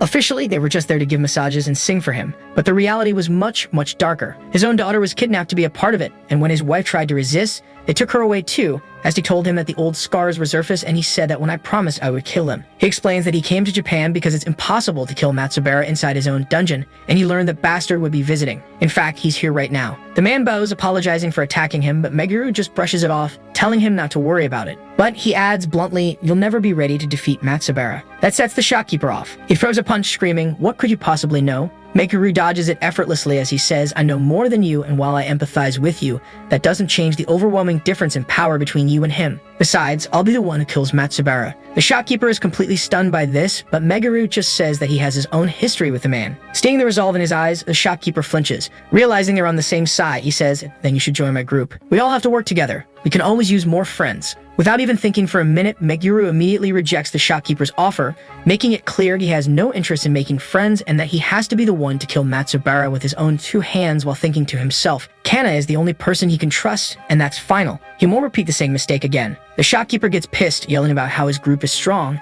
and that Meguru will be in trouble if he refuses, but Meguru just stops, turns around, and tells him he doesn't care what he says, telling him that there is nothing he can say or do that'll make him change his mind. The next day, he tells Kana he's leaving to meet someone, just like they discussed yesterday. Before leaving, he tells her that he'll be back in an hour and asks her to stay inside the house. The second the door closes, Kana goes from 0 to 100 on the psycho-jealousy scale. Convinced he's going to meet that pink-haired girl again, while imagining him being all lovey-dovey with her, she starts rolling around on the floor, screaming about why he's hiding things from her. After her little meltdown, she throws on some clothes and decides today is the day she becomes a private investigator. She starts following him, trying her best to be sneaky, which she is absolutely terrible at. At one point, Meguru literally stops and looks right in her direction, but she manages to duck behind a corner just in time. He eventually arrives at a massive warehouse, the reason for his visit finally becoming clear. He's here to sort out this hole who gets to kill Matsubara Matsubara mess with the Chinese group. He opens the door to find a bunch of dudes in military-style uniforms waiting for him. One of them steps forward, saying they heard about his meeting with their guy, but they need to be convinced. Since he won't join them, they have to test him. Before Meguru can even respond, they surround him and one of the guys throws a punch. Meguru just sighs, blocks the punch, and counters with a shot to the guy's stomach, grabs his arm, and throws him to the floor. 3 more guys immediately jump him, but it's clear they have absolutely no real combat experience. Meguru just weaves through them, dropping them one by one without even breaking a sweat, thinking to himself that if this is all they are, then there is no chance of them ever getting their revenge on Matsubara. Just as another dude wipes the blood from his face and prepares to get his ass kicked, the guy who seems to be the leader just throws up his hands and says, "Enough, we're done. The fight is over." He walks up to Meguru, extends a hand, and says, "Your name is Meguru, right? You're incredibly strong for your age." Meguru gives a half-assed thanks for the compliment. The leader then officially surrenders the cause and says, "Here, as promised, we entrust our revenge to you. All the information we have on Matsubara is all yours now." While they're hashing out the details, Kana is hiding around the corner listening in. She's mostly just relieved he's talking to a bunch of dudes and not Nozomi, but she's still confused as hell. And of course she's not sneaky enough, and Meguru hears a sound. He peeks around the corner and spots her. Seeing her, he asks, "Why did you come here?" She immediately starts apologizing, saying she was just curious and ended up following him. Meguru can only hope she didn't hear the important parts of their conversation. But then Kana grabs his hand, her usual cheerful expression replaced with a look of genuine worry as she says, "Hey Meguru, can you tell me what you are hiding from me?" Kana finally lost her cool, getting right in Meguru's face. She demanded to know everything that he had been hiding, especially about his last conversation, where he was talking about revenge and Matsubara. Hearing this, Meguru completely panics. He thinks to himself how he can't tell her the truth that she's his reincarnated sister, and this is all about their past lives without the risk of completely breaking her brain with the traumatic memories. So he makes the absolute worst possible choice that he could. Withdrawing his hand, he said, "Kana, I can't tell you that." After hearing that, Kana looks at him, heartbroken and furious, as she says, "You've changed a lot. You've been keeping secrets from me and I can't trust you anymore,"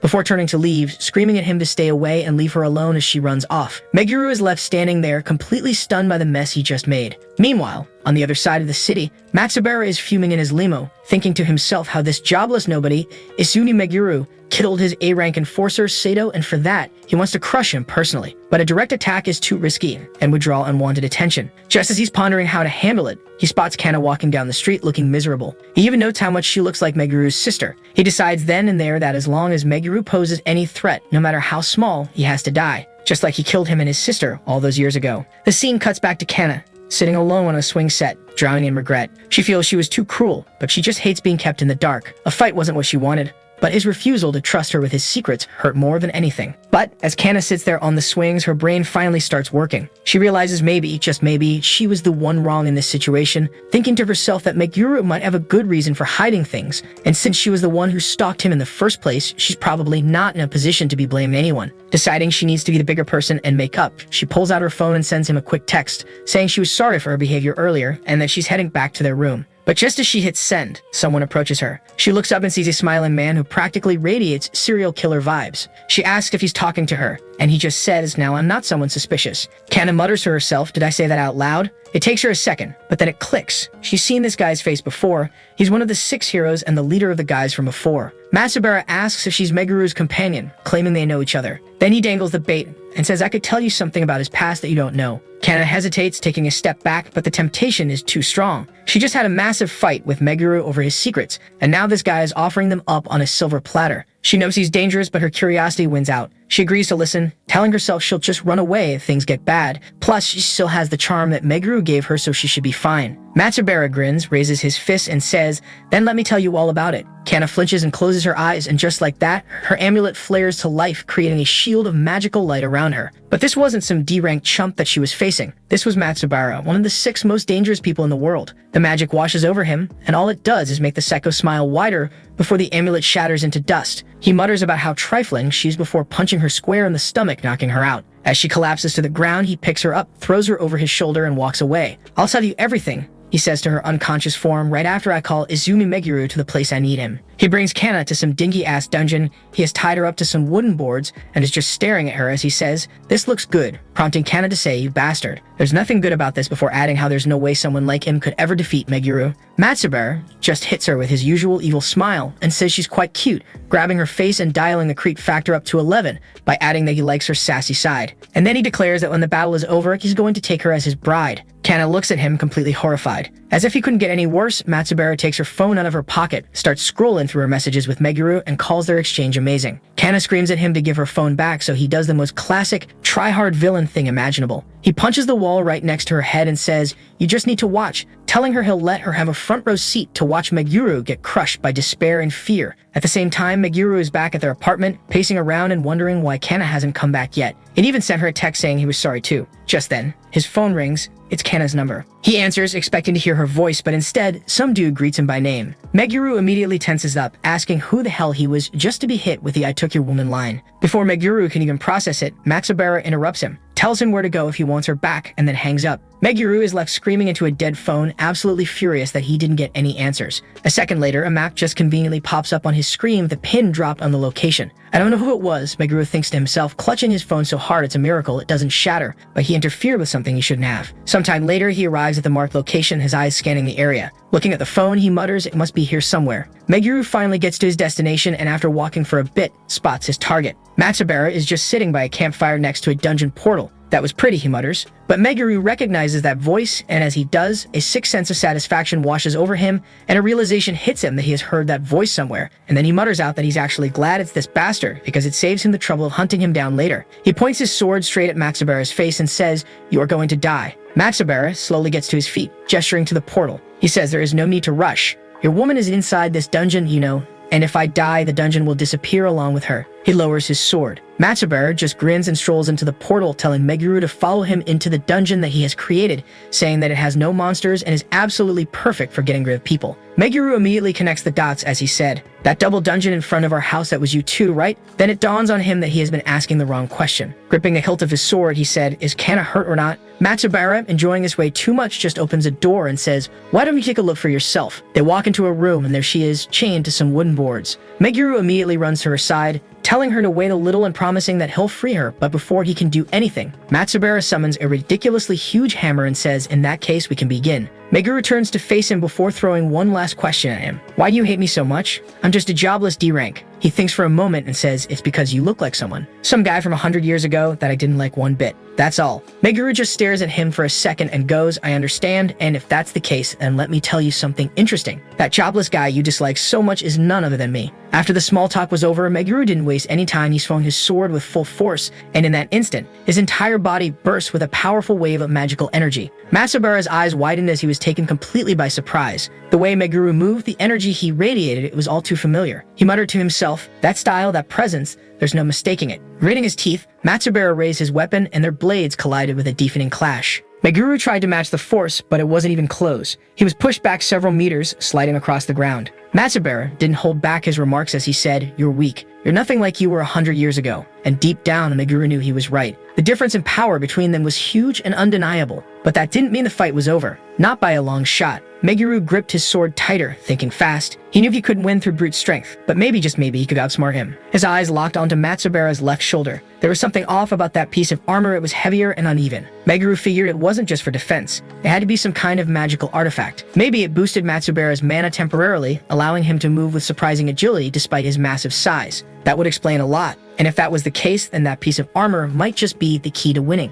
Crouching low, Meguru began drawing a glowing magic circle on the ground using his energy. The moment it was complete, he shot forward at incredible speed as he said, "Didn't you just say I'm weak, but you've let your guard down?" Matsubara was caught off guard by the sudden charge. Meguru dashed past him and with a swift strike, his blade scraped the shoulder pad, leaving a small but visible cut. Matsubara turned, clearly surprised, as he said, "You are fast." That was all Meguru needed to hear. The two launched into a flurry of attacks, dodging, blocking, and striking again and again. At one point, Matsubara raised his hammer high and slammed it into the ground, sending a shockwave through the floor. But Meguru jumped just in time, sailing into the air, and with all his might, he brought his sword down, releasing a burst of magical energy mid-swing. His blade struck the shoulder pad directly, cracking the armor. Matsubara stepped back, stunned as he yelled. What was that? Landing softly, Meguru stood tall and said, "I did it." Then turning to Matsubara, he said, "Before I kill you, answer me something. Why are you building forces in Japan? What are you planning?" Matsubara narrowed his eyes and Meguru raised his sword and pressed it toward him as he said, "Answer me." And then Matsubara finally spoke. "So you don't know, do you? Japan's not just any place. It's special. The Sky Dungeon disappeared there 100 years ago. People use some of its mana for their wishes, but most of it is still there. I believe that it was your share, and it has crystallized now somewhere in Japan, adding that if he could get his hand on the crystal, he could become strong enough to wipe out the other heroes and finally take over the world. But the other heroes have the same idea, and as soon as that crystal is found, it's going to be an all-out war for power. Listening to this, Meguru replies, "That's just like you." Greedy and pathetic, he raised his sword again and said, "Give it up. That dream of yours, it'll never come true." And with that, he lunged in for the final blow. But just as the sword came down, Matsubara grinned and threw a punch. He caught Meguru's arm mid-swing. Meguru was stunned to process what just happened, seeing his confused face. Matsubara asks, "Did you really think that magical item was my weak point?" Before punching him so hard in the stomach he was flying into a wall. Kana screams his name from across the room. Matsubara looked down at him and said, "You still don't get it, do you? I've lived a long time. I rebuilt my body years ago. I don't need that toy anymore. I don't need it anymore. And for you, that's really bad news." Meguru gets up, wiping the blood off of his face. He leans on his sword and thinks to himself how this fight is not going to be an easy one. But then he remembers all the cool items he's been collecting ever since he woke up for a moment like this, thinking to himself, this fight isn't going to be a walk in the park, but I've got a few tricks up my sleeve. He feels pretty confident and says out loud that this time will be different. He knows he can't take this guy down as he is right now, so he needs a better plan. That's when Meguru has an idea. He powers up his sword with some serious magical energy, so much that the ceiling starts to crumble. His plan was to mess up the ground and make it super uneven. He figures that if he just sprinkles some magic around,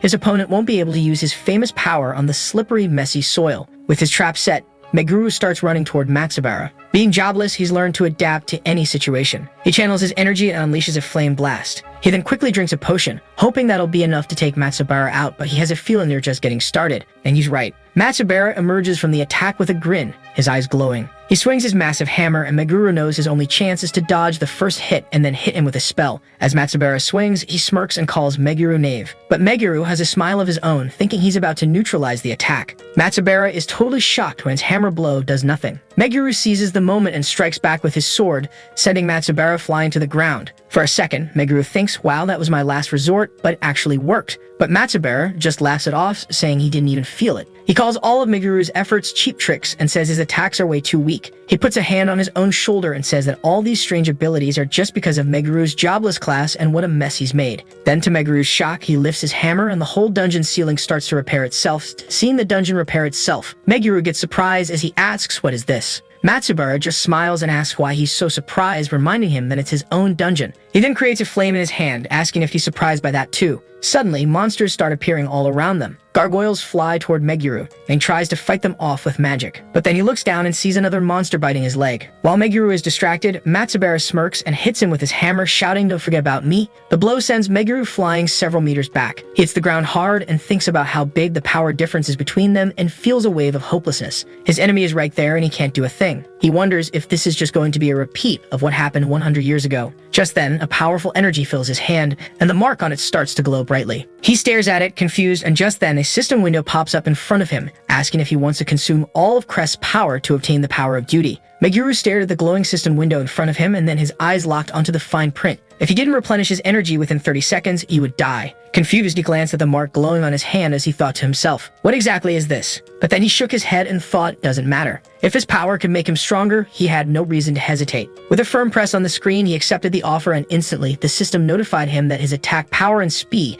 had each increased by 500 points. Just then, a monster came flying straight at him, but Meguru leaped high into the air. He smiled midair, gathering all his strength, and then brought his blade down hard, taking out several monsters in one sweeping, explosive attack. Surrounded by radiant energy, Meguru grinned and said aloud that he was completely overwhelmed with power. Matsubara, still watching, couldn't believe his eyes as he muttered, "This is impossible. Why do you have that crest?" Meguru tilted his hand toward him and asked casually, "Did you mean this thing?" He explained that after their deaths 100 years ago, the Sky Dungeon had granted each of them powers based on their final wishes. Matsubara frowned, clenched his fists, and muttered that he'd already said too much but added that it didn't matter. According to him, the dungeon must have recognized Meguru as one of the ones who cleared it, which was surprising but ultimately pointless, as he was going to die by his hands today. But Meguru pulled out his sword and went, "Are you sure about that?" Suddenly, Matsubara slammed his foot down, shattering the floor beneath them and released a massive burst of energy. He raised his hands and conjured a huge fireball, launching it straight at Meguru. Without hesitation, Meguru raised his hand and froze the fireball in place, and the intense flame instantly crumbled into shards of ice. Then, using the moment, he charged at Matsubara with incredible speed, and with one clean strike, sliced off his opponent's hand. Matsubara screamed and collapsed, Meguru stood over him as he said, I can move like it's nothing. And this power, it feels endless. I could kill you here and now. Matsubara begged him to stop, but it only angered Meguru as he said, how dare you beg? When 100 years ago you were killing us, did you even hesitate for a second? He raised his hand again, summoning a flurry of ice crystals in the air and said, my answer is the same as yours. Meguru used the ice spear spell, sending multiple frozen spears into Matsubara's body, pinning him violently to the wall. Meguru stepped forward and said, that's it. The first target is down. It feels kind of disappointing. Just then, the system chimed in, announcing that the crest's power has been replenished and the power-up duty has been expired, and then multiple system windows appeared in front of him, and Meguru wondered if his stats were finally returning to normal. He wondered if the power of the crest had something to do with it. He wonders, does this system boost my strength only when I kill people? Pushing all these thoughts behind, he rushed to check on Kana. Calling out to her, he ran over and eventually freed her. She looked up at him with tears of joy, hugged him tightly, and thanked him. Meguru gently patted her head and told her he was glad she was okay. She apologized for always getting into trouble, but he just smiled and said, you don't need to apologize. You're my reason to live. Kana blushed and asked quietly, did you really call me your reason to live? Meguru awkwardly took her hand and told her to forget he said that, saying that they had to exit this dungeon as soon as possible, but there is just one problem with that. But there was no exit in sight. Suddenly, the dungeon began to shake and the ceiling cracked and chunks of stone fell. Kana called out, panicking, reminding him that since Matsubara had created the dungeon and he was now dead, the whole place was falling apart. Meguru realized the exit was too far away, and if this continued, they were going to be buried alive. But then a thought hits him. If the dungeon was made with Matsubara's power, he summoned the sword he received from Sato and remembered that mana was the soul of both magic and dungeons. If he could analyze the mana structure, maybe he could break the dungeon's core. He focused energy into the sword, locked onto the dungeon's magic network, and struck, shattering the magic core, and they escaped just in time. Breathing heavily, Kana points out how they barely survived. Meguru nodded, saying, yeah, that was close. But as she turned toward him, she saw him collapsing. She rushed forward to catch him before he hit the ground. The next morning, Meguru woke up in a hospital bed, blinking against the bright lights and slowly piecing together where he was. His eyes scanned the room until they landed on the crest. Staring at it, he thought to himself how it had faded a little. Just as he started to zone out, the door burst open and Kana flew in, throwing her arms around him in a hug. She mumbled about how scared she was and how he shouldn't ever do that again. But before he could even say anything comforting, a nurse stepped in and froze. She raised her brow at the very not hospital-friendly position they were in. Without wasting a second, she called in a doctor who strolled in, checked Meguru out, and declared that it had just been a really bad fever. He told the nurse to get his discharge papers ready, and turning to Meguru, he said that he needed to stay one more night just in case. The nurse didn't want to catch them again in a not-so-friendly position and dipped out of there, leaving Meguru and Kana alone. Once the door clicked shut, Meguru turned to her and said, so you carried me all the way here? Wasn't I heavy? Kana just shook her head, but then her face got real serious and she said, tell me what happened between you and Matsubara. Meguru hesitated, not sure if he should even go there, but something in her expression made him cave. He sighed, dropped his voice, and said, okay, so you must know that 100 years ago, 8 hunters went into the sky dungeon and only 6 came back out. They got power from the dungeon and went on to rule different corners of the world. Matsubara, that scum, he was one of them. Kana nodded slowly, repeating what they were always told by the government, that one of the hunters, a healer girl named Kana, died protecting her team, and the other, there aren't any records left of the other guy. Listening to this, Meguru muttered, but the truth is that the last hunter didn't die fighting. He was betrayed, stabbed in the back by his own team as he was just about to tell her the full truth that he was that betrayed hunter. The door swung open again and a wild Nozomi appeared, completely out of breath, gasping for air as she said, I came as soon as I heard you fainted. Are you okay? Meguru blinked in confusion as he said, yeah, I'm fine. Wait, who told you? Nozomi just shrugged and said, I check in with the Hunter Association. Kana shot her a death glare, thinking to herself if she was planning on staying here. Meguru just laughed it off, thinking, okay, I guess it makes sense. Every hunter's info goes through the association anyway. He turned to Nozomi with a grin and said, thanks for coming to check on me, and as he said that, Nozomi's face lit up. Meanwhile, Kana was mentally throwing tables, glaring at the two of them, cursing them for being all lovey-dovey in front of her. That's when Nozomi asked, you seem fine, and Meguru,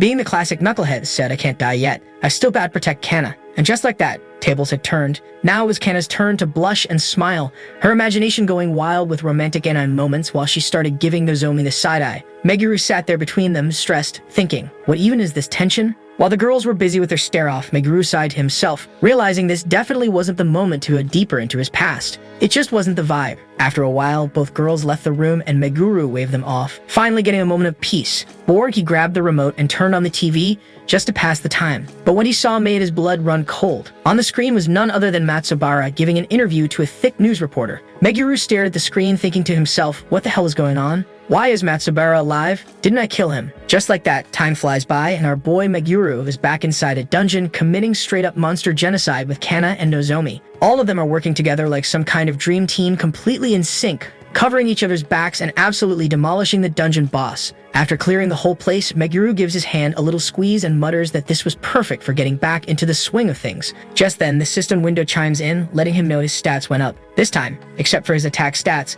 literally everything else got boosted. Not bad, right? Nozomi, looking back at how Meguru performed during the raid, says she wasn't sure about him charging into a dungeon first thing after getting out of the hospital, but it seems like he's doing just fine. She was worried for nothing, but Meguru chuckles, saying it's nothing like that. And at this point, you can practically guess Kana's had enough of this wholesome bullshit. Meanwhile, our boy's mind drifts back to yesterday's events, thinking about how that trash Matsubara was actually alive. Now that he has revealed all of his tricks to that bastard, Meguru knows he's got to grind even harder. Later, they report to the Hunters Association that they cleaned out the dungeon and collect their sweet rewards. As Meguru and the team are about to head out, the association chief walks in and tells our boy they need to talk, asking if he's free. Meanwhile, over in China, Matsubara is freaking out in his dungeon. He's thinking about how he would have been completely done for if he hadn't used his soul crest to separate his soul from his body and store it safe inside the dungeon. Smart move for a trash bag, honestly. That's when his butler walks in, all serious, asking if it's true that he got his ass handed to him. Matsubara, trying to save face, tells the guy not to freak out. He claims he just dropped his guard and got careless, adding that it wasn't a big deal since he'd already anticipated something like this might happen. He then turns and heads for the door to check up on his people, which translates to seeing how his slaves are doing. He's wandering around the dungeon when this little girl gets all excited seeing him and clings to his legs. And like the absolute trash he is, he gets pissed and kicks the little girl so hard she faints on the spot. Seriously, what kind of monster does that? He heads to his club room to enjoy himself, but the image of getting completely wrecked by our boy keeps playing in his mind non-stop. Whipping out his phone, he stares at Meguru's photo, cursing about how because of him he can't even relax. His little pity party gets interrupted when he hears his butler screaming. He looks around and sees his former colleagues standing there. Futaba gives him that psychotic smile of hers and asks if he was looking down on them with his shitty security before casually greeting him. Matsubara is shocked to see them and asks why the hell they invaded his territory. Cutting to the chase, Four Eyes says, "You never imagined that 2 of the 6 heroes would get stronger, did you?" Before whipping out his undead army, he adds that it only makes sense to target the weakest of the 6 heroes first. Four Eyes goes into his internal monologue telling Matsubara how he'd gotten careless over the past 70 years while they'd gotten way stronger than him. Then Four Eyes starts spewing some philosophical bullshit about how as long as they keep changing, improvement is inevitable, it's just that they need to change in the right way. By this time, his skeleton soldiers have pretty much neutralized Matsubara. Seeing her chance, the psychotic girl lunges at him, grabs his head, launches a fireball, and sends him straight to hell. She comments on how pathetic the fight was and how she could have handled it alone without Four Eyes' help. But Four Eyes shoots back with, "Don't get ahead of yourself. If he hadn't been so exhausted, he would have easily turned the tables on you." Futaba then asks if this was all he needed. Giving his glasses a little push, he summons Matsubara as one of his minions and says, "Yes, and now it's time to save this rotten world." Meanwhile, back at the Hunters Association, our boy is having a little chat with the chief. Cutting right to the chase, the chief asks him what his relationship is to that trash Matsubara. Meguru gets caught off guard hearing this. He totally wasn't expecting the chief to bring up that topic. Seeing our boy's reaction, the chief tells him to calm down, saying he's not suspecting him or anything. Then he goes on to explain that according to their investigation, all of the heroes have something called a crest that grants them special powers and abilities. There's a huge variety in what kind of abilities these things can grant, and there's certain Matsubara uses that ability to zip around the world. He adds that whenever that bastard fights someone stronger than him, he just bails from the situation using that power of his. Meguru decides to speak up and says, "Well, in that case, that makes things easier." This gets the chief looking at him curiously, so our boy starts explaining everything that went down. Pausing for a second, the chief says, "To think you actually defeated Matsubara." Stroking his chin, he adds, "You're better than I thought." The chief continues, "You must know that the tyranny of those heroes is extreme. It's a good thing that Japan hasn't been affected yet, but as long as they exist, it's just a matter of time." Then getting all serious, he looks at our boy and says, "I want to establish true peace. Will you help me? Work together with me?" As soon as he hears that, the old clip of him getting stabbed in the back starts playing in his head. The chief keeps going with his speech, saying that Japan's current situation isn't as extreme as other countries, so there's nothing to fear except the occasional monsters. The irony of the situation is that they have those 6 bastards to thank for that stability. Meguru asks what makes Japan so special compared to all the other countries. The chief tells him it's special for 2 reasons. First, it's the homeland of all 6 heroes, but it's also the place where the Sky Dungeon appeared 100 years ago, a dungeon that 8 heroes conquered. After the dungeon collapsed, its mana hardened until it became lumps of mana known as crystals, which then scattered all over Japan. Thinking for a second, he adds, "It seems they're searching for these crystals." Our boy thinks to himself, "So Matsubara is looking for them, I see. But if they want them so badly, why haven't they collected them during the last century?" The chief tells him they're not sure, but they think the status of dungeon master is getting in their way somehow. He explains that while they receive immortal bodies and great powers from the dungeon, it's also what's restricting them at the same time. The chief continues his explanation while Meguru just listens. He tells our boy that the wavelength of mana emitted by the heroes and their respective dungeons are identical, which leads them to believe that the heroes aren't ruling the dungeons, they become one with them. At this point, Meguru recalls something Matsubara had said to him. It was similar to the chief's theory. Meguru asks if that means the dungeon they rule gets destroyed and they'll die alongside it as well. The chief tells him they aren't sure, but that's definitely a possibility. Continuing with his explanation, he says it seems like they can't move unless their dungeon is in order, or at least that's what all the clues lead to. Meanwhile, Meguru just sits there processing everything the chief just dropped on him. The chief then pleads with Meguru to help them, saying that recent incidents indicate more dangerous situations will be arising soon. Seeing our boy hesitate, the chief says he'll be compensated, accordingly saying he'll do everything he asks. Meguru, listening to this, goes, "Really? Anything?" The chief nods, saying, "Yes, just name it. What do you want? Money? Status? Power? Information?" Grabbing his chance, Meguru says, "Then allow me first priority rights to B-rank dungeons and above." The chief casually asks which area he wants, to which our boy replies he wants exclusive rights of dungeons for the whole damn country. Thinking to himself about how to get as strong as possible, he knows he'll have to eliminate as many dungeons as possible. The chief tells him he'll see what he can do, while adding that he's looking forward to their partnership. Meguru nods and tells the director he'll be working with Kana on this mission, but asks him not to tell her about their little arrangement. The chief agrees.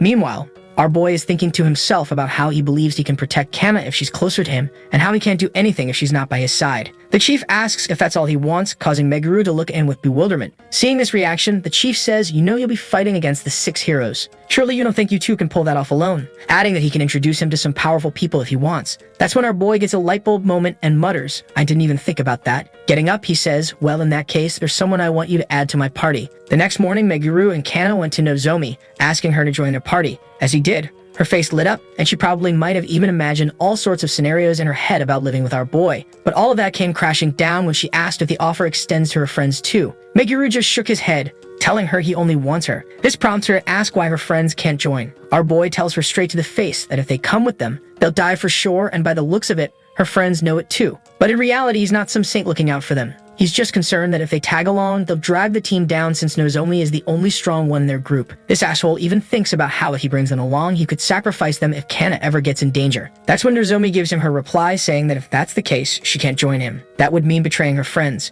She adds that she wants to help him, but not at the cost of abandoning and betraying her friends. Without waiting for his reply, she gets up, tells her friends they're done here, and starts to walk away. Her friends, meanwhile, give each other a serious nod, then turn to Meguru and say they'd like to make a proposal. The flat-chested one says they like to support Nozomi, but they're aware they can't keep up with her. Still, they've been friends and hunters in the same party for so long that they don't want to separate. Bowing to Meguru, they ask him for a chance to prove themselves. Our boy, not giving a damn about this emotional situation, just asks what happens if they can't prove themselves. The girls reply that if that's the case, they'll dissolve the party on their own. This causes Nozomi to yell that they don't get to decide that on their own. At this point, the white-haired girl just turns and tells her to shut up. Meguru agrees to their proposal and decides to give them a chance. Later, at a training hall, he's facing off against the girls. He tells them that if they're able to move him from his spot, he'll accept them into his party. Both girls nod in agreement, and our boy gives the signal for the test to begin. As he does, Sakura charges at him with that giant thing of hers, but Meguru just sidesteps her attack. Seeing that they're not giving this fight their all, he tells them that he might be unarmed, but they don't have to hold back. Shifting his tone to serious mode, he says, "Come at me like you're trying to kill me." Sakura charges at him again, and to be honest, what's up with these poses? It feels like the artist went to the wrong site for references. The mage girl, seeing an opening, also moves and gets behind Meguru, while he just stands there commenting on their synergy and teamwork. They attack him from both sides, but our boy just grabs Sakura's axe, yanks her away, cancels the mage girl's spell, and instantly casts one of his own. Throwing Sakura away and making his spell explode right in the mage girl's face, he taunts both of them, asking if that's all they've got. Hikari helps Sakura get up, they look at each other, and then charge at Meguru once again. Seeing this, Meguru comments that they have grit, but they're facing an immovable wall that they can't overcome with grit alone. The fight goes on for a while, and in the end, the two girls are on the ground, panting and completely out of energy. Looking at each other, one of them says, "It seems like we can't make it in the end after all." They then turn to Nozomi and apologize for not making it. Nozomi is thinking to herself that they knew they didn't stand a chance from the beginning, and they did this to give her a way out. She thanks them and says, "Let's go have cakes together." Looking at them, Meguru thinks to himself that they might not be strong enough right now, but judging from the earlier fight, that might not be the case for long. That's when he gets a call from the chief, who tells him he has something urgent to share. He says that 2 of the 6 heroes, Hidaka and Futaba, have come to Japan. And then we get hit with a flashback from 100 years ago when these jokers had killed our boy and Kana. It was just after they'd made their wish to the Sky Dungeon. A moment passed, and seeing how nothing had happened,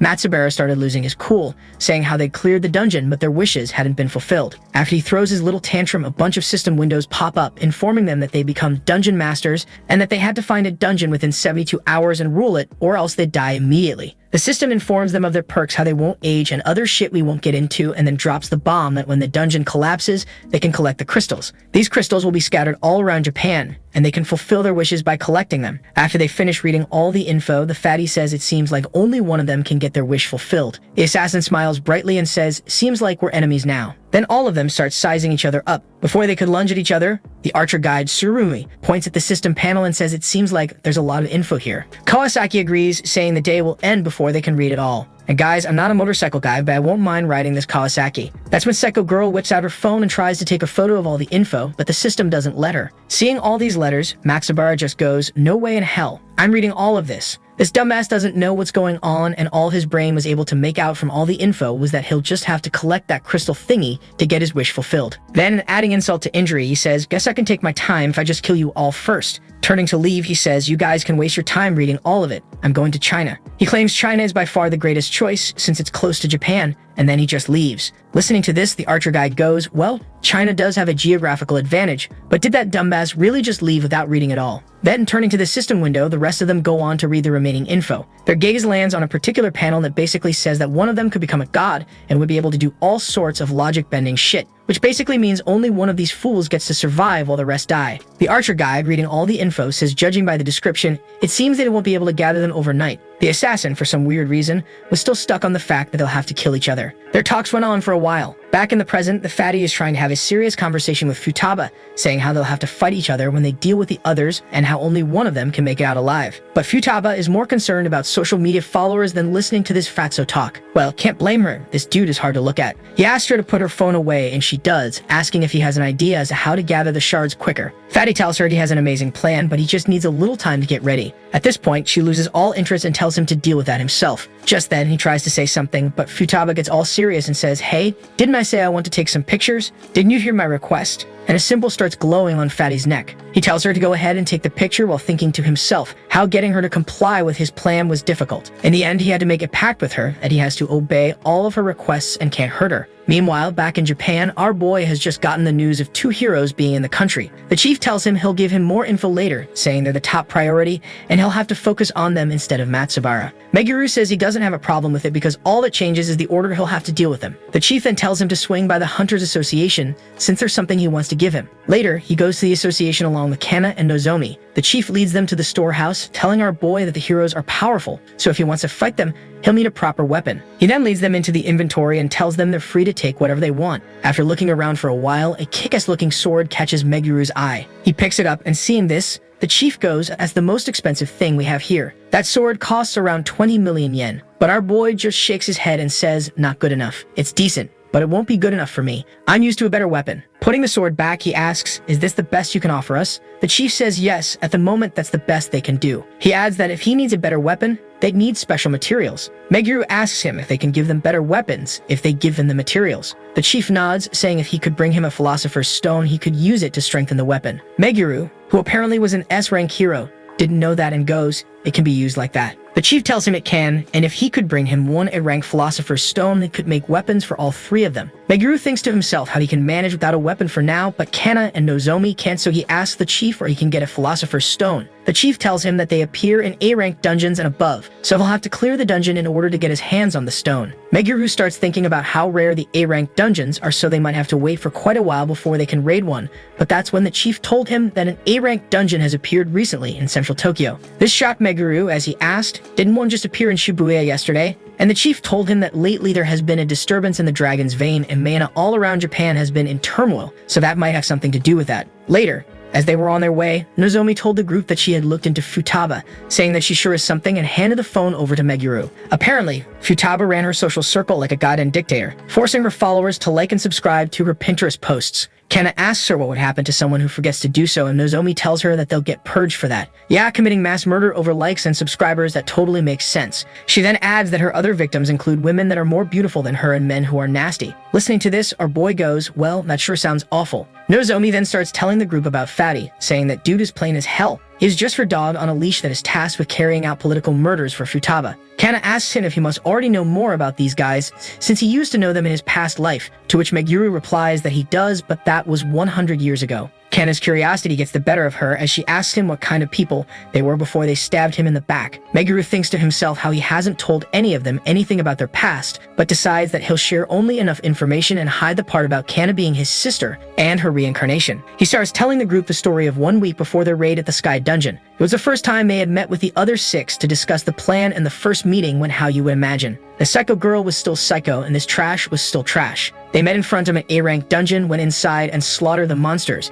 impressing everyone to the point that Futaba even asked him to be her boyfriend. Don't know why he thought it was really necessary to mention that, but he rejects her, saying that he is seeing someone. As you might have guessed by now, this was the moment that she started acting like a bitch. She couldn't handle rejection, thinking to herself, what's so great about Kana? She starts plotting against her, and when she gets her chance, she pushes her, causing her to tumble to the ground. Fatty comes to help her, but dude really was a degenerate through and through. In the guise of helping her, he straight up grabs her ass. And that's when our boy decided he has had enough of this and confronts both of them. He was straight up ready to off them, but Kana calms him down, saying that she is fine, so there is no need to escalate the matter. Back in the present, they were inside the A-rank dungeon. As they entered it, they saw that all of the monsters had been taken care of. They decided to head deeper inside it in order to find who it was. That's when Meguru sees the door of the boss's chamber was open. He looks inside and sees Fatty and Futaba fighting against the dungeon boss. Sensing a presence, they turn and ask Meguru who he was. Thinking that Fatty might know him, she turns to him and asks if he knows the guy, but Fatty tells her that he is just as clueless. Seeing that none of them had lashed out at him, he wonders what's happening, and that's when it clicks to him that his face has changed after his reincarnation, so that's why none of them are recognizing him. He quickly tells the girls to wait outside, grips his sword, and thinks to himself how he doesn't know why they are here.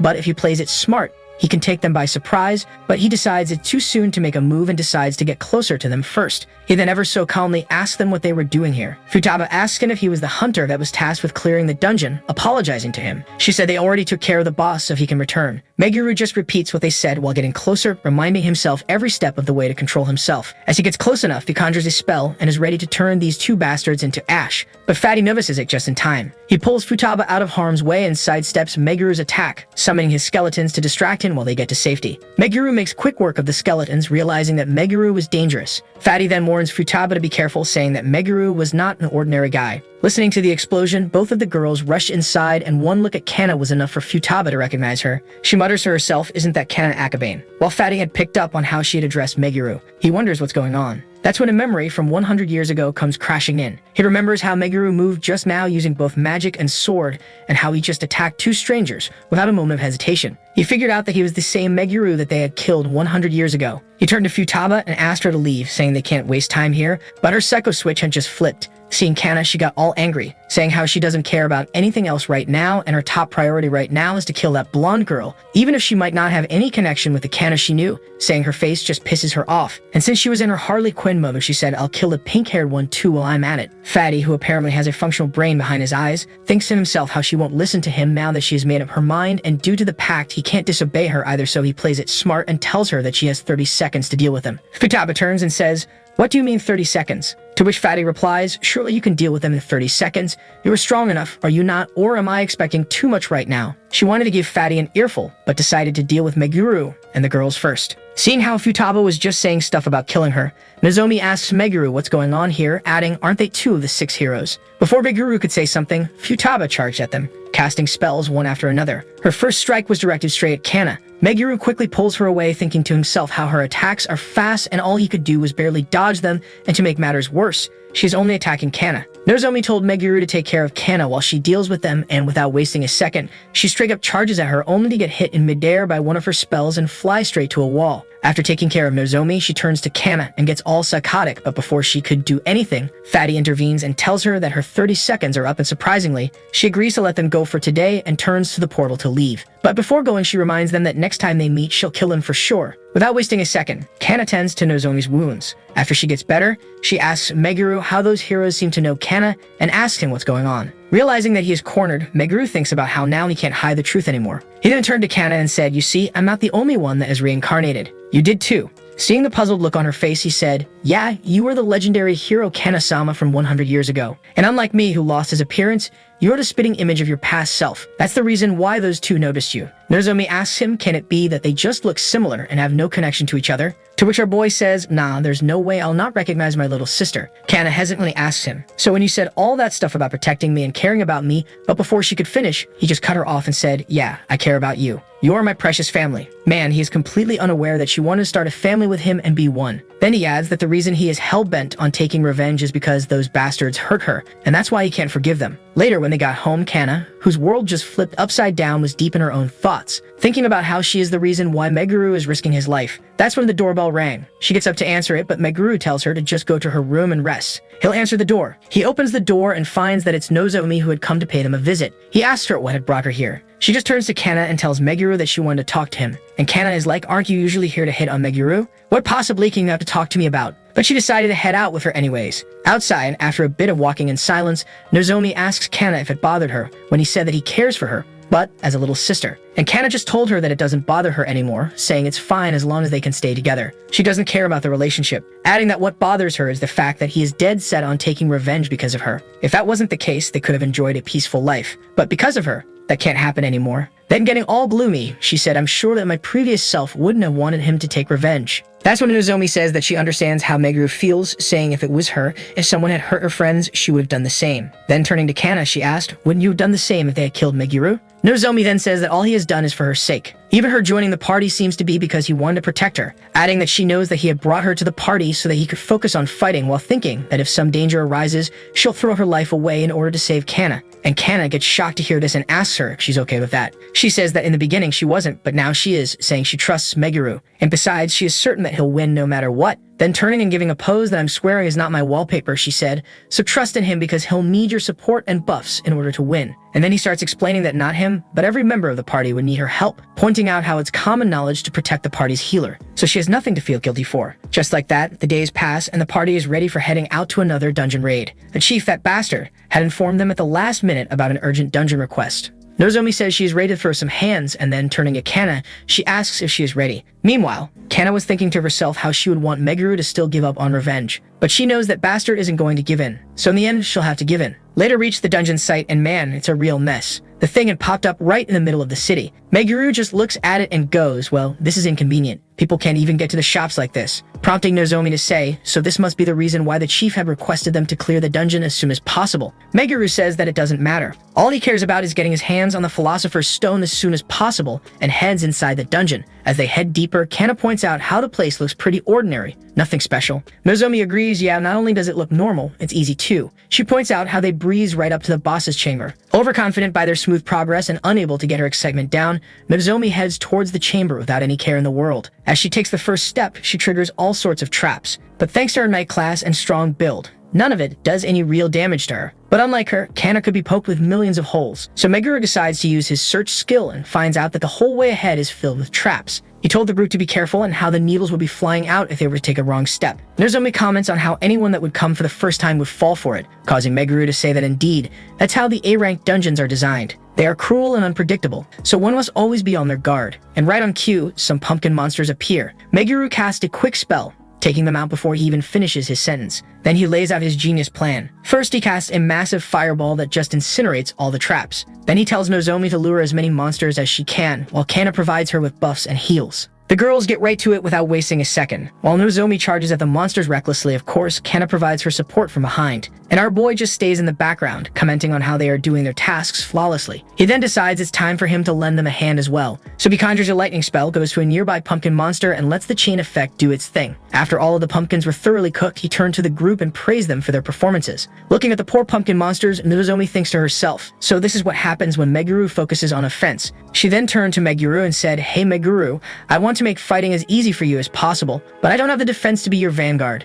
So tell me, how can I deal with stronger opponents? Meguru puts his hand on his chin and thinks for a second before saying, we can't just go and raise your defense in one day, and you're limited by your job as well. In that case, let's try raising your agility. No matter how powerful the opponent's attacks are, it won't matter if they can't hit you. She asks him how she can do that since it's the same as defense, she can't raise it in one day. And Meguru, this glorious bastard, just goes, oh, don't worry about that. There's a spell for that. And then turning to Kana, he says, while I'm doing that, I'll teach you a new debuff as well, Kana. An hour later, they're knocking on the boss's chamber door, ready to throw hands with whatever monstrosity is inside. And what do you know, it's another overgrown pumpkin. Seeing this, Meguru turns to the girls and says, time for some practical training. As he says that, Nozomi charges at the monster, trying to draw its aggro and dodging its attacks. Ready in the back, Kana waits for the signal. Nozomi gives her a nod, and that's when Kana starts conjuring the new spell Meguru taught her. This time, our boy had taught her poison that drains the target's vitality over time. And with perfect teamwork, they were able to neutralize the boss and left the rest to Meguru, who took down that monstrosity with the help of his ice magic, earning a philosopher's stone in the process.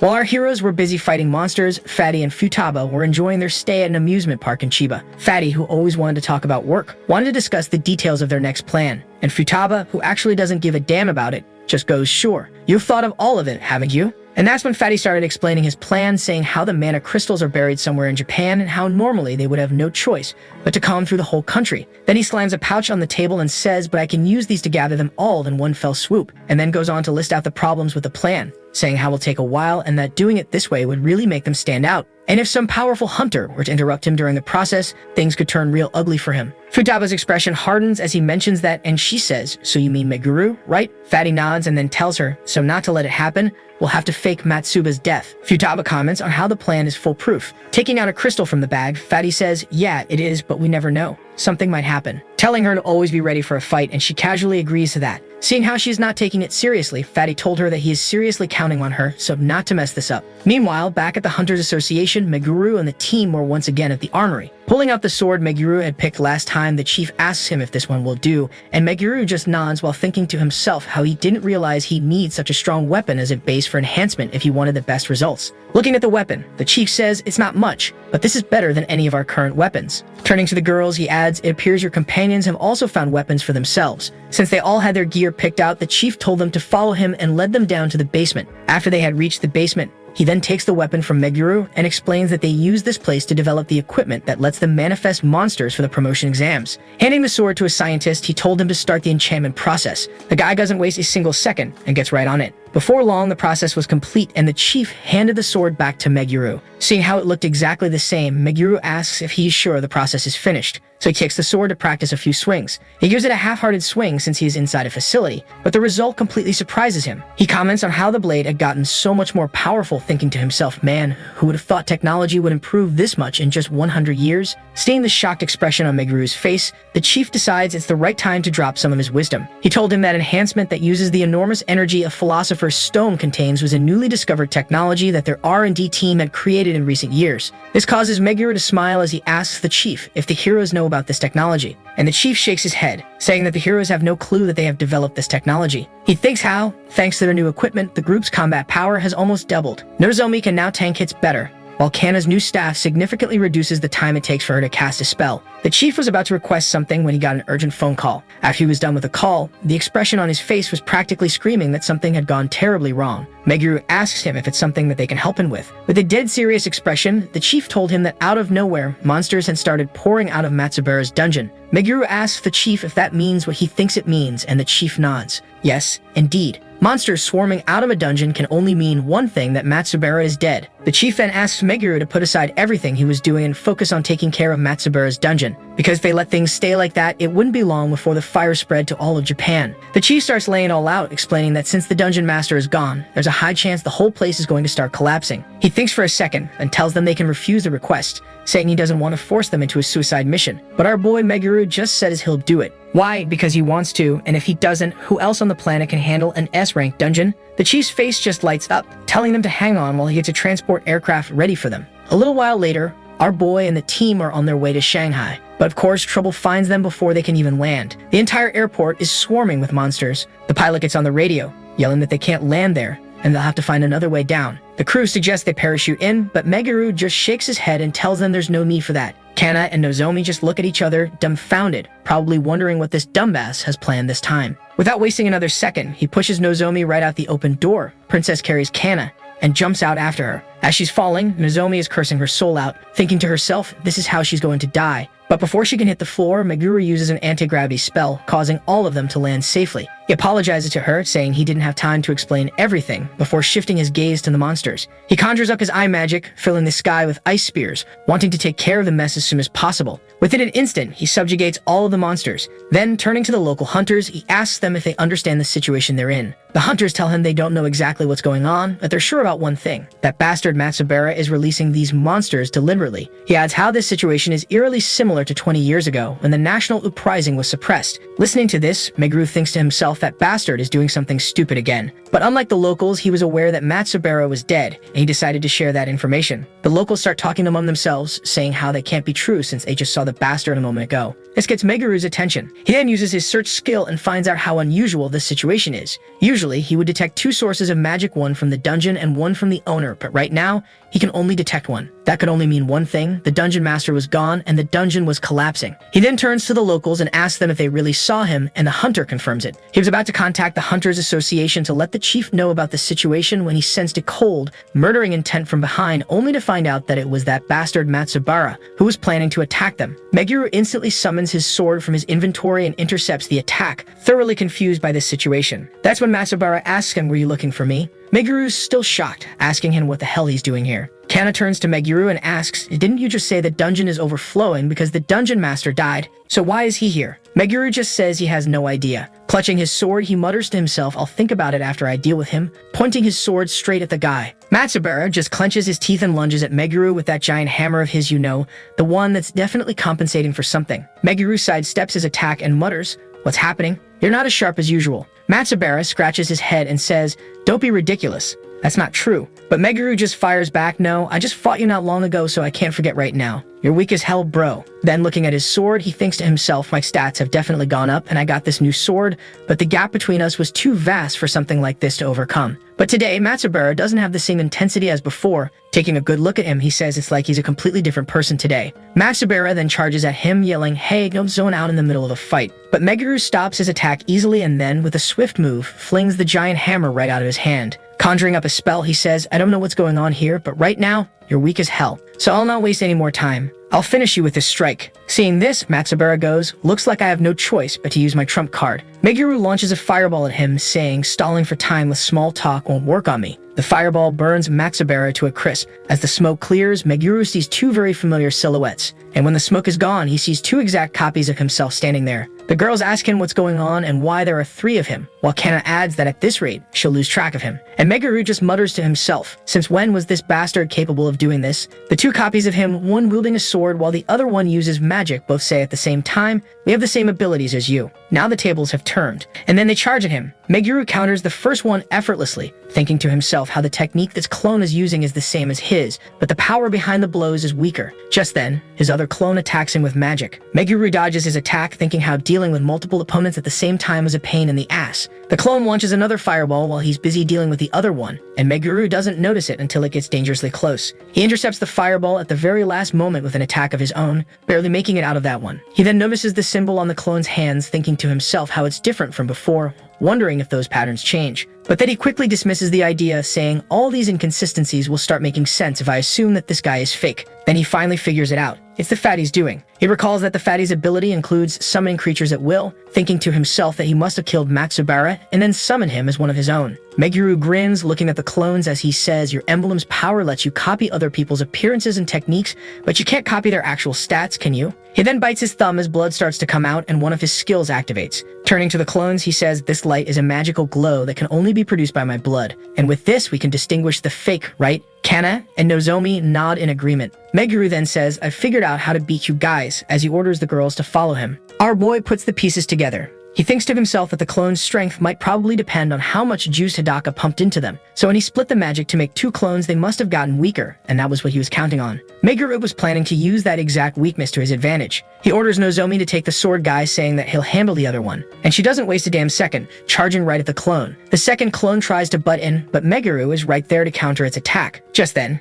Kana jumps into the mix, slapping a debuff on the clone fighting Nozomi. Now that the clone was weaker, Meguru easily knocked the sword right out of its hand. He leans in and says, "You're supposed to be me, right? You should have seen that coming and reacted." And he shoves his sword right through its chest, taking it down without much effort. Then shifting his attention to the other one, he conjures a fireball as he thanks the 2 girls, saying he wouldn't have been able to deal with the situation without their help. The second clone gets folded just as easily as the first. Once he's done with the 2 of them, he wipes some sweat from his face, thinking, why did that fatty go through all this trouble to create these fakes? What's that fat bastard planning? But he drops that thought, focusing on the problem at hand as he enters the S-rank dungeon. Once they're inside, Kana mutters how she's never seen a dungeon like this, and Nozomi chimes in saying normal dungeons don't have this many different kinds of monsters. Meguru just nods, saying this place sure is packing a wide variety of monsters, and then proceeds to absolutely wreck shop. He turns to the girls and says, but none of these small fries are any threat to us.